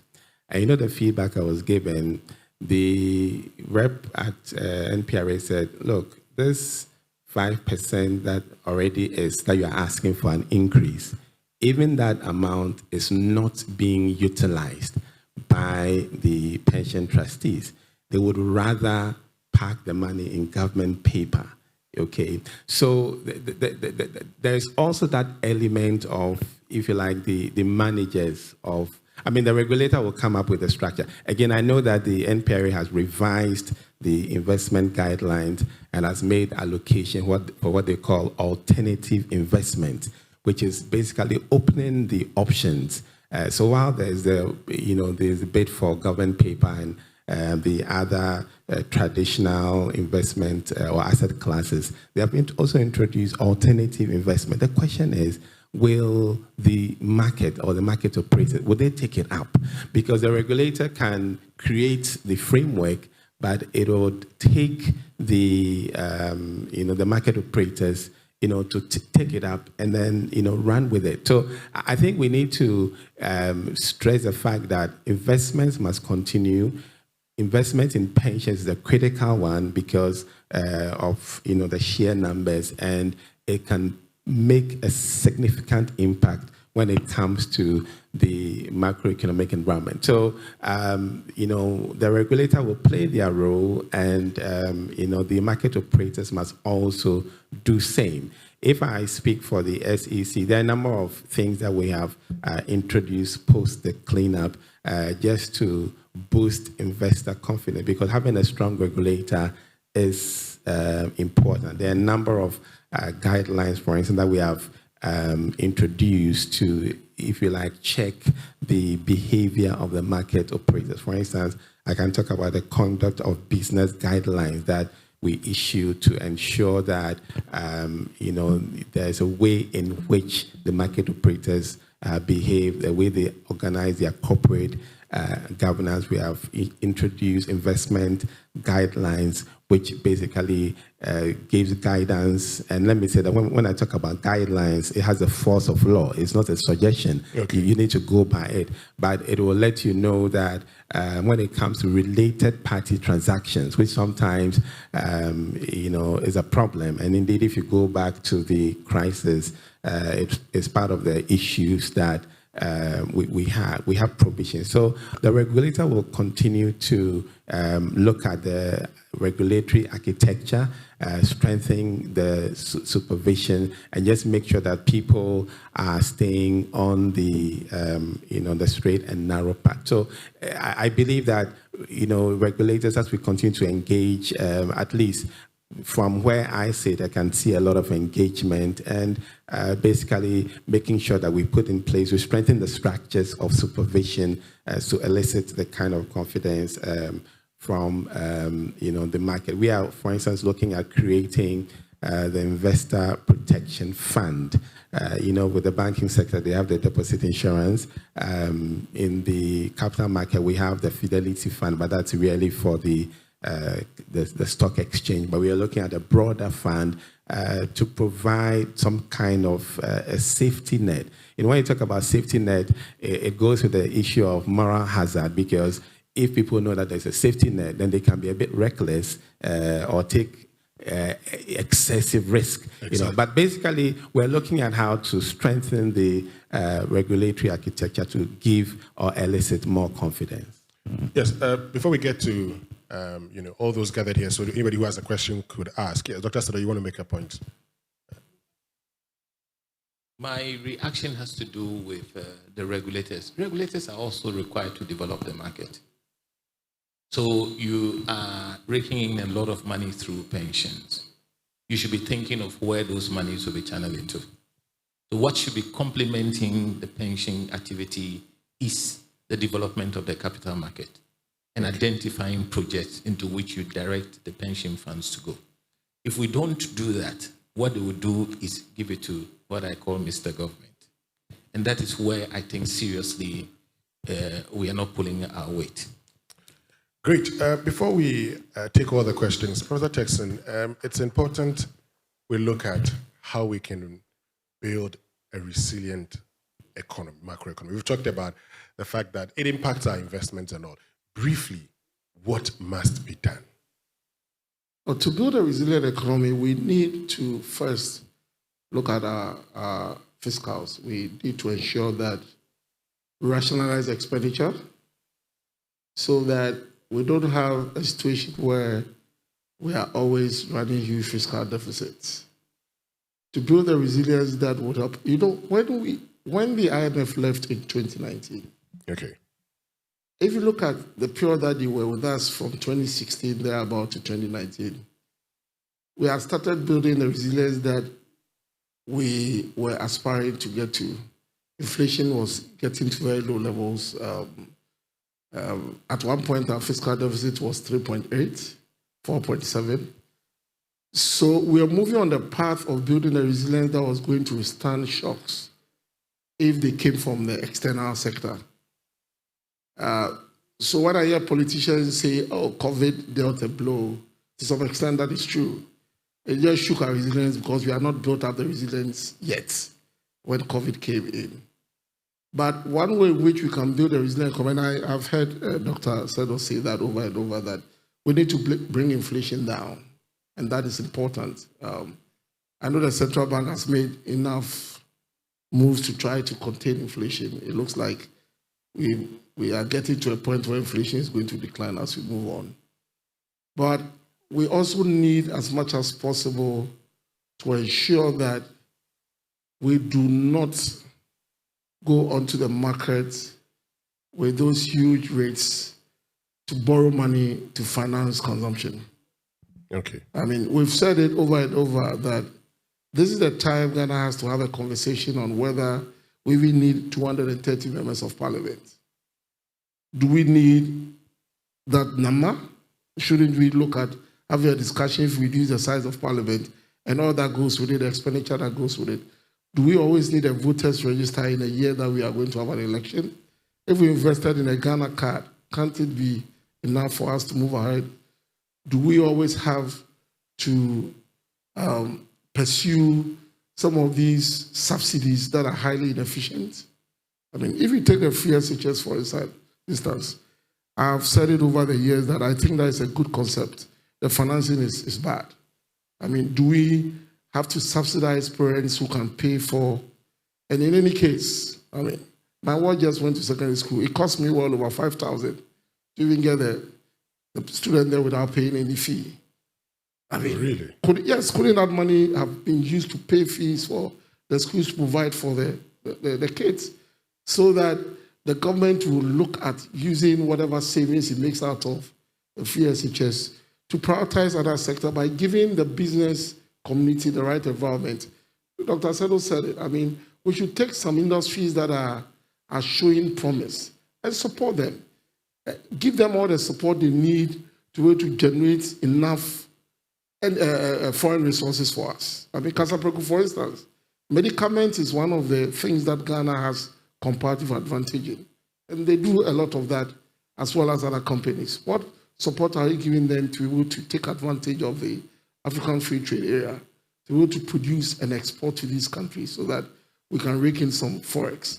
I mean, and like you said, to be truthful, none of our businessmen will tell you that government has ever approached them. That is support. Even when interventions like Exim Bank and Co have been set up, those who get the resources are party cronies of government who go there to take the resources, and some of them do not even own any viable business. So we need to get things right. We need to make institutions work so that Ghana will be on the path. We can do it. We have the men, we have the women, we have the industries that we can help us develop. We shouldn't be using fiscal populism and politics to destroy the economy. We need to fashion our own political dispensation that will rely less on spending out of our budget to support that, so that we can, if it's possible, even to have a discussion of changing the number of years that a government will be in, maybe to 7 years, one term. You are giving 7 years to have enough time to do whatever you have to do. Okay. Afterwards, you move on, so that we don't have to be having elections with a huge cost outlays every 4 years. Thank you very much, Professor Ebo-Texon. Thank you very much, Reverend Daniel Obami-Tete, and thank you very much, Dr. Daniel Sedo. But please stay with me because it's time for questions and contributions. So please, if you have any question or contribution, just show by hand. I'll get a microphone to you. The team is around. We'll get a microphone to you, and then you can ask your questions. Okay, so I see some hands over there. We'll pick the first two from there, and then we'll come here and there, and I think we could be done. Oh, I see a lot more hands. Okay, let's see how it goes. We have just about 25 minutes to wrap it up. But let's hope that the questions will be very brief so we can move on. Yes, let's start from there. You tell us your name, where you're coming from, then we'll pick it from there. My name is Albert Lutrot. I'm a pensioner.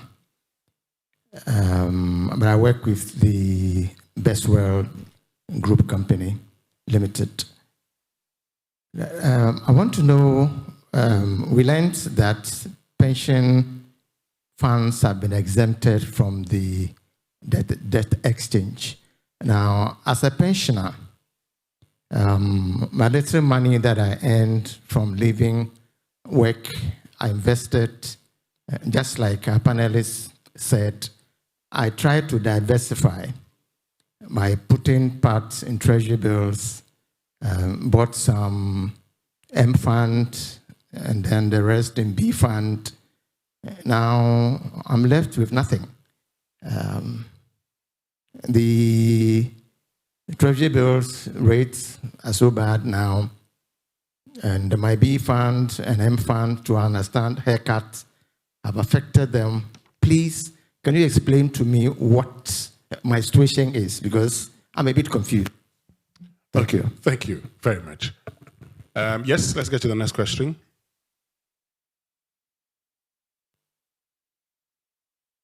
Good morning. Good morning. I'm Dr. Eyim Dake, the AGI president. And I take it from Dr. Sedo. Thank you, Dr. Sedo. And that which he captured that made my morning, I took a coffee for that, using the role of the regulator to stabilize markets and create opportunities. And I give two clear examples. With the regulator, i.e. government, we're not asking all the time for funds, but upholding quality standards, upholding standards and quality makes all the difference to some industries.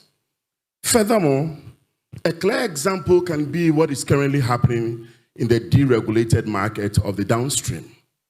The role of the regulator to manage that space, because we all know the extent to which the inflation indicators are being driven by the fuels.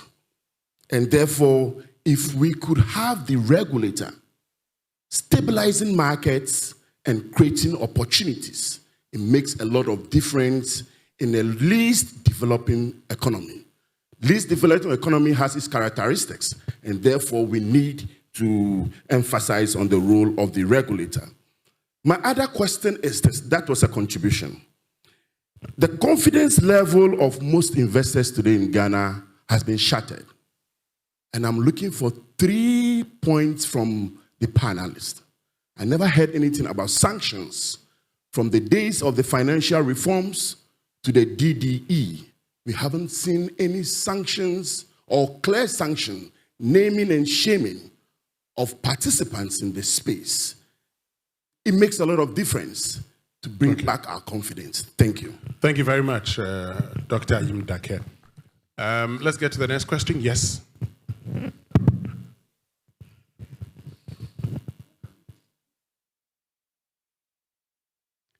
Please tell us your name. Yes. My name is Eric Amponsa-Boateng. Okay. I have a question each for all the three of them. The first one goes to the professor. I just want to find out from him, since independence, all the budgets that we've had have always been deficit budgets. And so what it means is that every time your expenditure is more than the revenue. So that means that every time you are into what? Debt. So I want to find out from him, which other ways, apart from us able to raise the revenue internally, which means that then we have to introduce more taxes. Which other ways, apart from that, can we as a nation ensure that we don't go out there and borrow money to be able to support the budget? And then to my classmate at Fantipe, I call him DOT. Yes, as a regulator, I just want to find out from you. You've been around for quite some time. And so anytime that I hear that a company has gone bankrupt, especially those that are into investments and bonds and all that.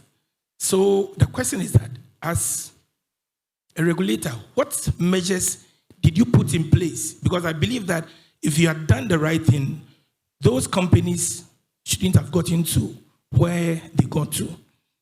And then finally, Dr.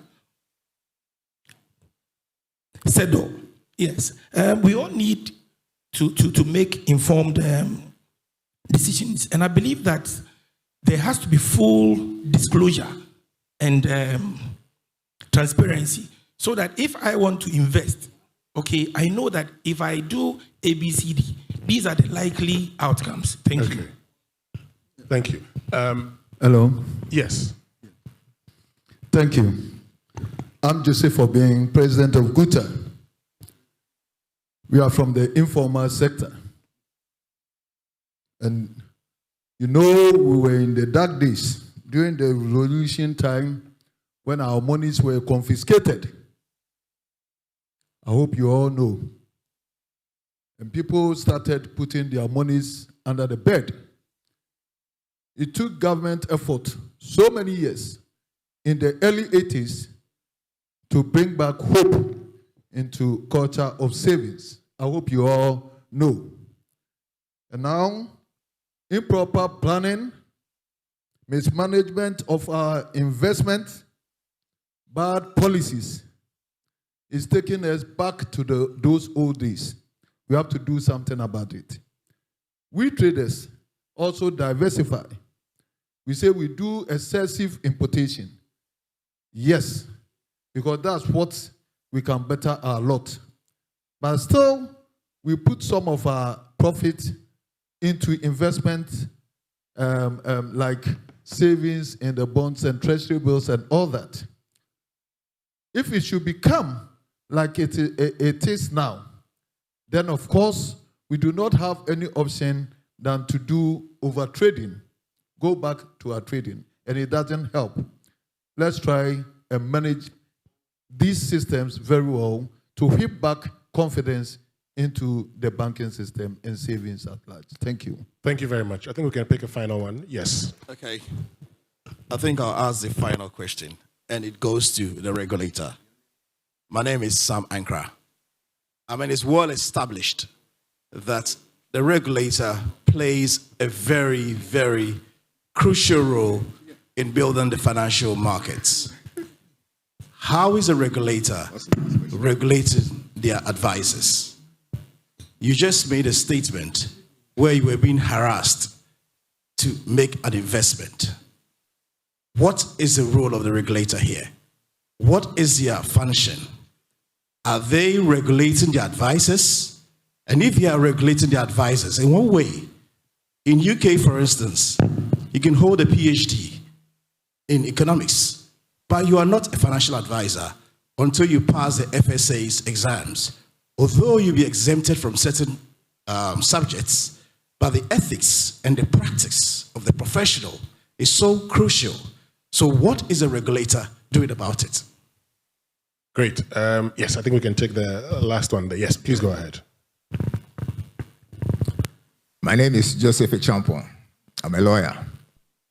From the discussions and from what is going on, we realize that I think we've come to this stage because of government revenues not matching expenditure. And we believe that this has come about because of the programs that the government is implementing, which has put our economy into jeopardy.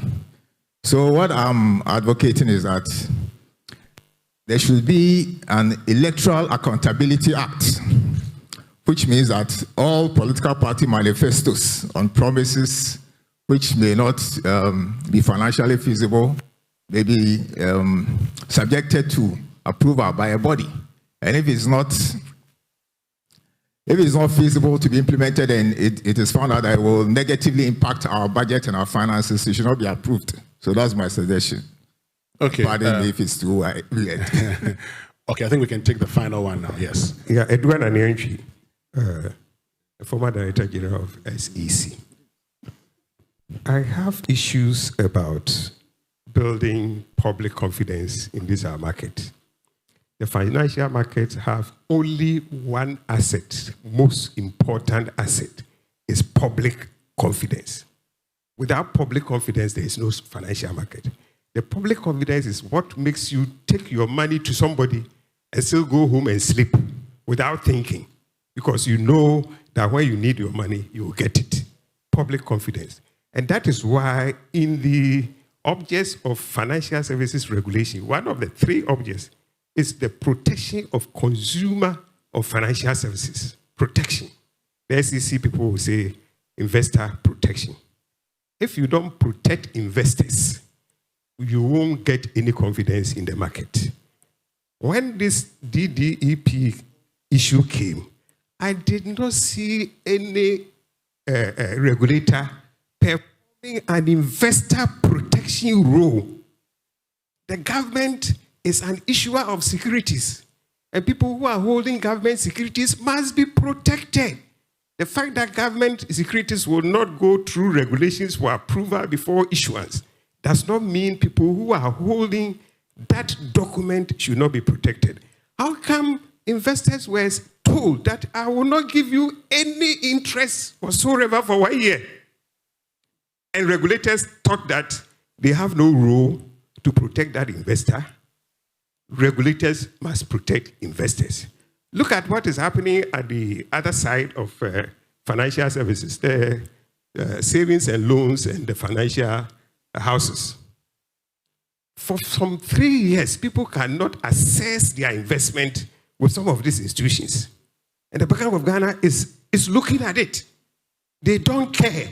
It's like it's not their business.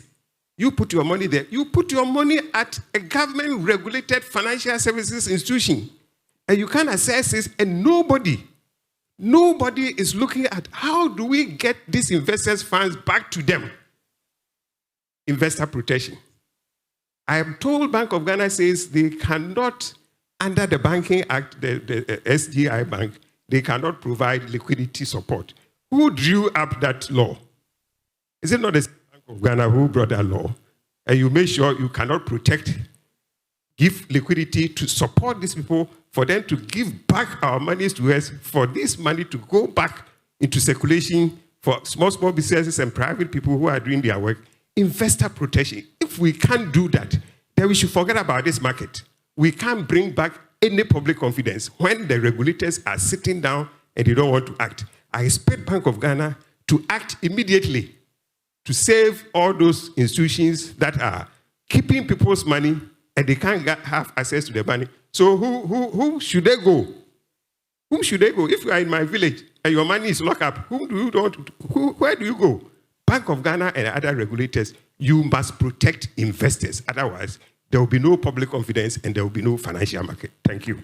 Thank you very much, Dr. Edouan Anyintri. So we'll get the panelists to address these questions, and then we'll take the chairperson's closing remarks, and then we'll wrap it up. Yes. Maybe I'll start with you, Reverend Obami Tete. Yes.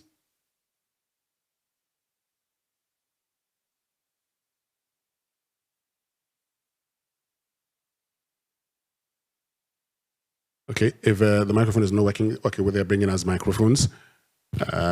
Yes. Yeah, thank you very much.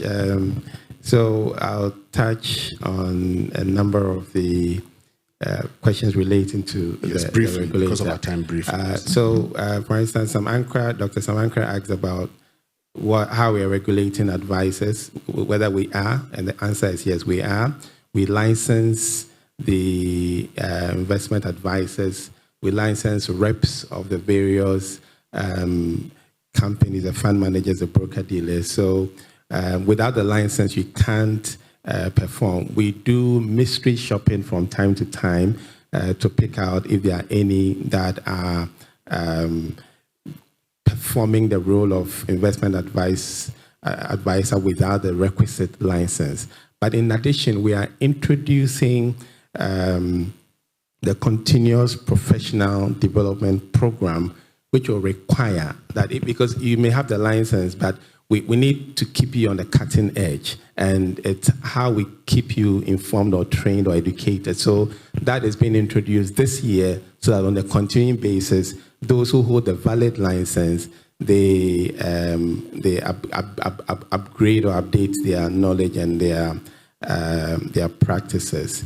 And then my predecessor, Dr. Edouan Anyintri, talked about regulators and investor protection. My comment or response is that investor protection comes in different forms. Okay, so for instance, because sometimes people tend to look at just one aspect, and it's not everything that you may even get out in the public domain. Okay, so for instance, if the regulator is advising maybe the sector ministry, it may not be something that may come out. But apart from that, if we take licensing, it's one of the ways you protect, to make sure that those who come into the space to operate are fit and proper. It's a way by which you do that protection. You can talk about the information, making information accessible, to the investors. And you can talk about the actions that the regulator will take, for instance, to suspend or to revoke. So investor protection is a wide continuum, and I think that the regulators are keeping up on their mandate to achieve investor protection. Then Eric asked about what measures we are putting in place to avoid companies failing. And what regulators do is to maintain, the monitor, we supervise, we track, we do both on-site, off-site inspection to keep an eye on how the market operators are performing.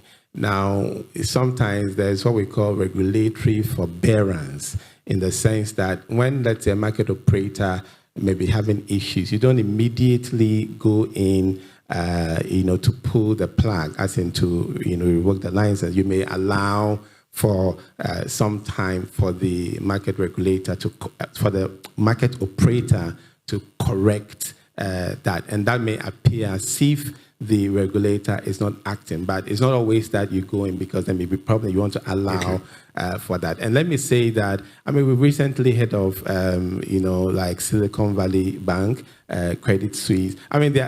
No matter how tight the regulatory framework is, it will not prevent companies from failing. The question is, what resolution framework do you have when that happens, for you to ensure that investors, depositors, etc., are protected? And then on the issue of market development.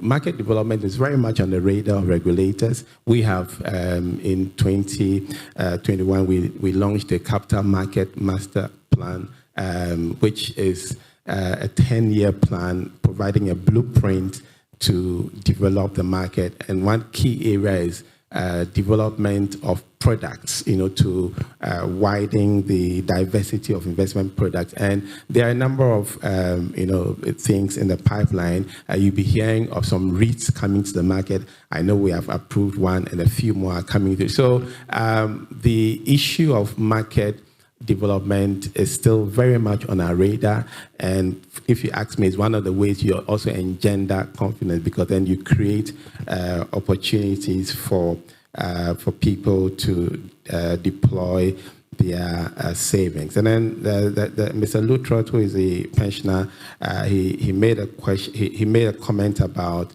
a haircut on his investment in collective investment schemes. And my response is that there is no haircut. This is where the mark-to-market, concept comes in. And Winston, I've been on your show and I've explained that the mark-to-market concept is not new. It's always been something that it's done. The only issue is that for fixed income funds, traditionally, if they collect equity collective investment schemes, they already mark to market, because they take the price on the Ghana Stock Exchange to value the assets of the scheme. Now, a lot of fixed income funds were not doing that. They were using the amortization or hold to maturity approach.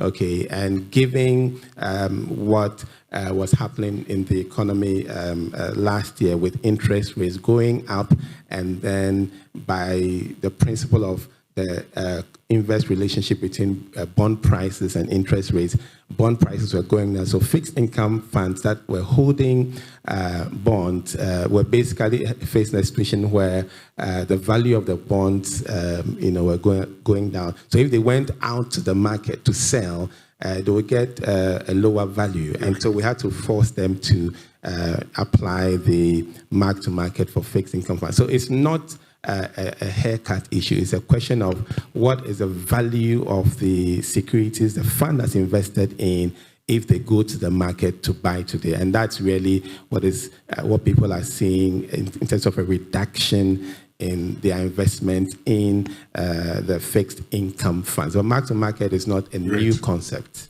Right. So before we bring you in, Professor Ebutas, let me just say that we're going off Joy News and Joy FM now, but we'll just continue the conversation in here. So yes, Professor Texton. Okay.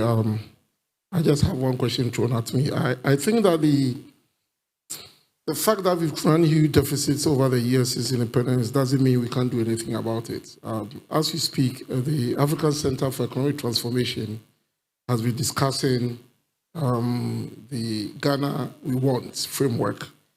And one of the main pillars of that is fiscal policy, how to build a resilience and to ensure that we do things right. And part of the discussions that we've had with the other stakeholders is the fact that we should not only concentrate on mobilizing revenue, but we should look at the expenditure side. We should also look at a situation where we concentrate on high growth sectors and give them the necessary support for them to grow our economy. And it's because we have not invested in capital expenditure over the years. Because after the three main expenditure items, compensation, debt service, and earmark funds have been paid for, that is 144% of our revenue. There is nothing left for us to invest in.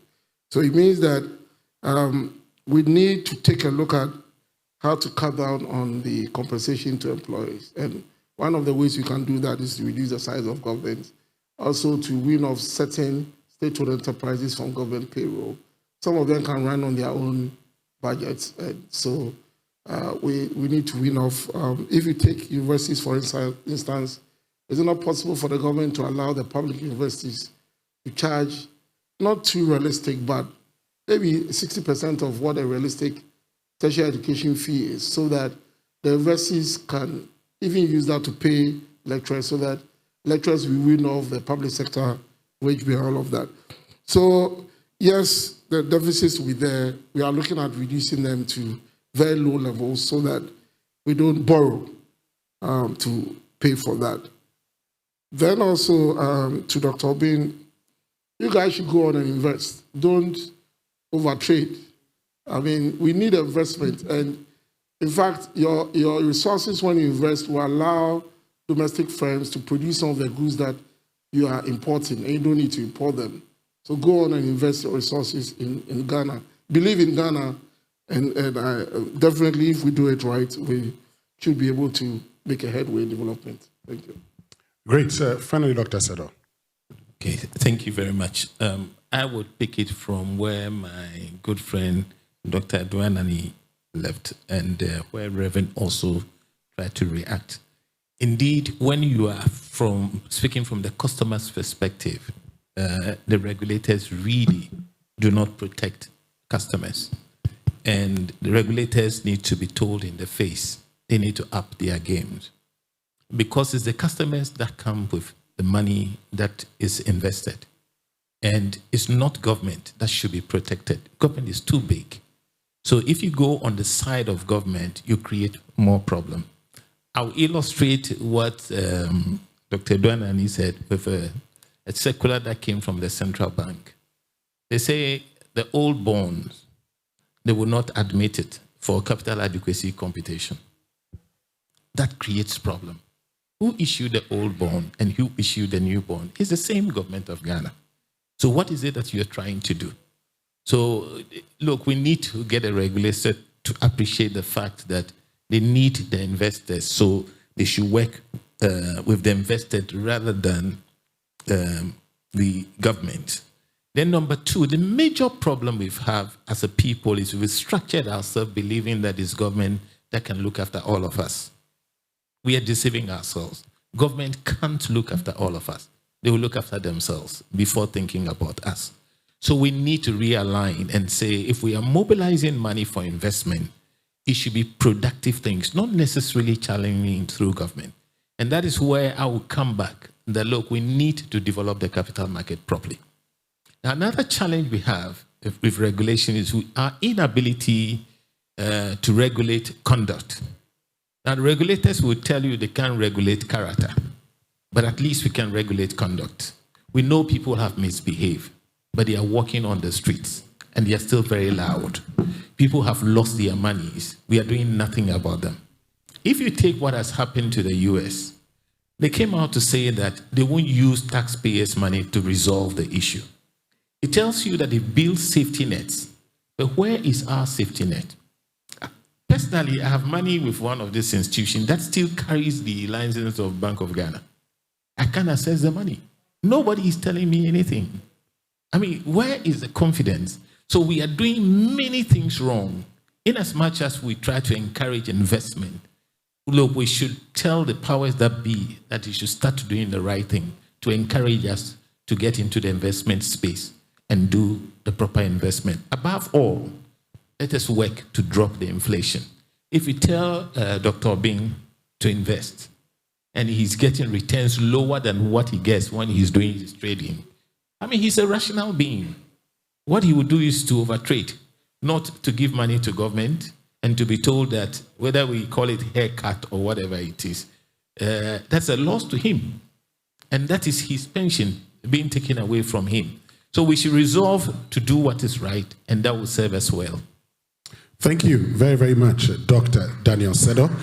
And thank you also, Professor Ebot Texan, and thank you very much, Reverend Daniel Ugbami Tete, for joining us to have this conversation on domestic debt exchange, lessons and implications for how you invest. I'm sure all of us have learned something. We now would invite the chairperson, Abna Amwa, for her closing remarks. Let's welcome her with a round of applause.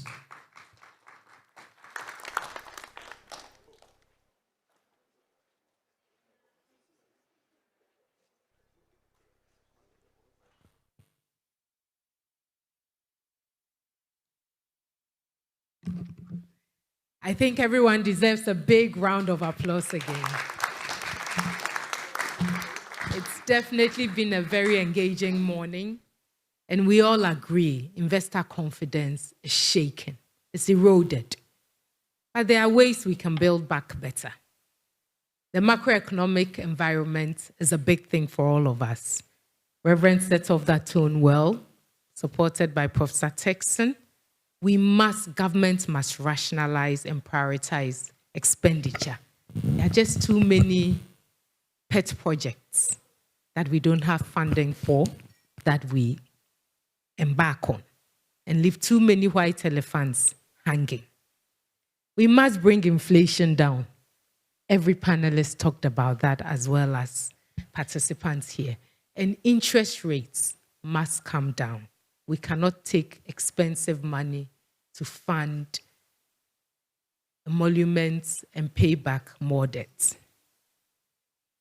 Under that macroeconomic discussion as well, we must look at industries that are showing promise and are productive, not giving favors to party faithfuls. And GOG must call entrepreneurs that can grow fast and strong and sustainable ways to support them. Then, of course, Professor Texan talked about our National Development Plan. We've had one, we've reviewed it, there's been no buy-in, there's been no sign-off. But the need to have that discussion and ensure that successive governments and every party that follows draws up a budget to support the implementation of that plan is important. The second big item takeaway for today is our regulators' role.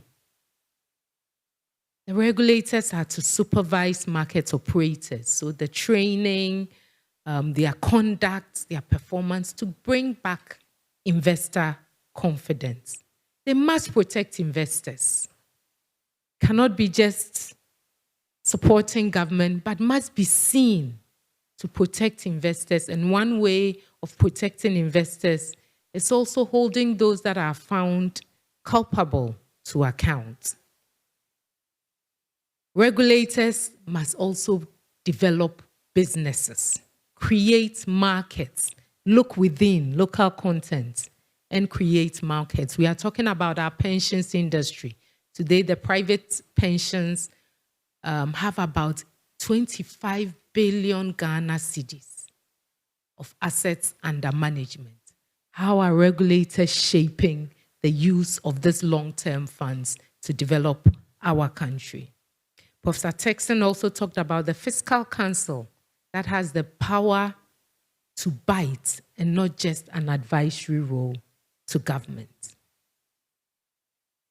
The third big takeaway for me theme is around financial and investment literacy as I heard a lot of the questions going on and the contributions, I realized that our regulators, market operators, the media, we must all collaborate to ensure that we embed financial and investment literacy in our very fabric, I dare say from primary school, using cartoons, using every tool that we have to embed financial literacy and investment literacy.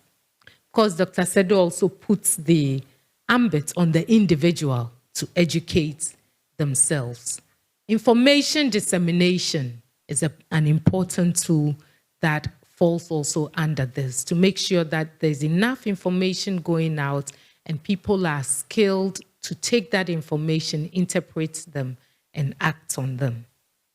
Finally, I think we all agree that the ambit of developing our country falls on us and on our private sector, working hand in hand with our public institutions and governments.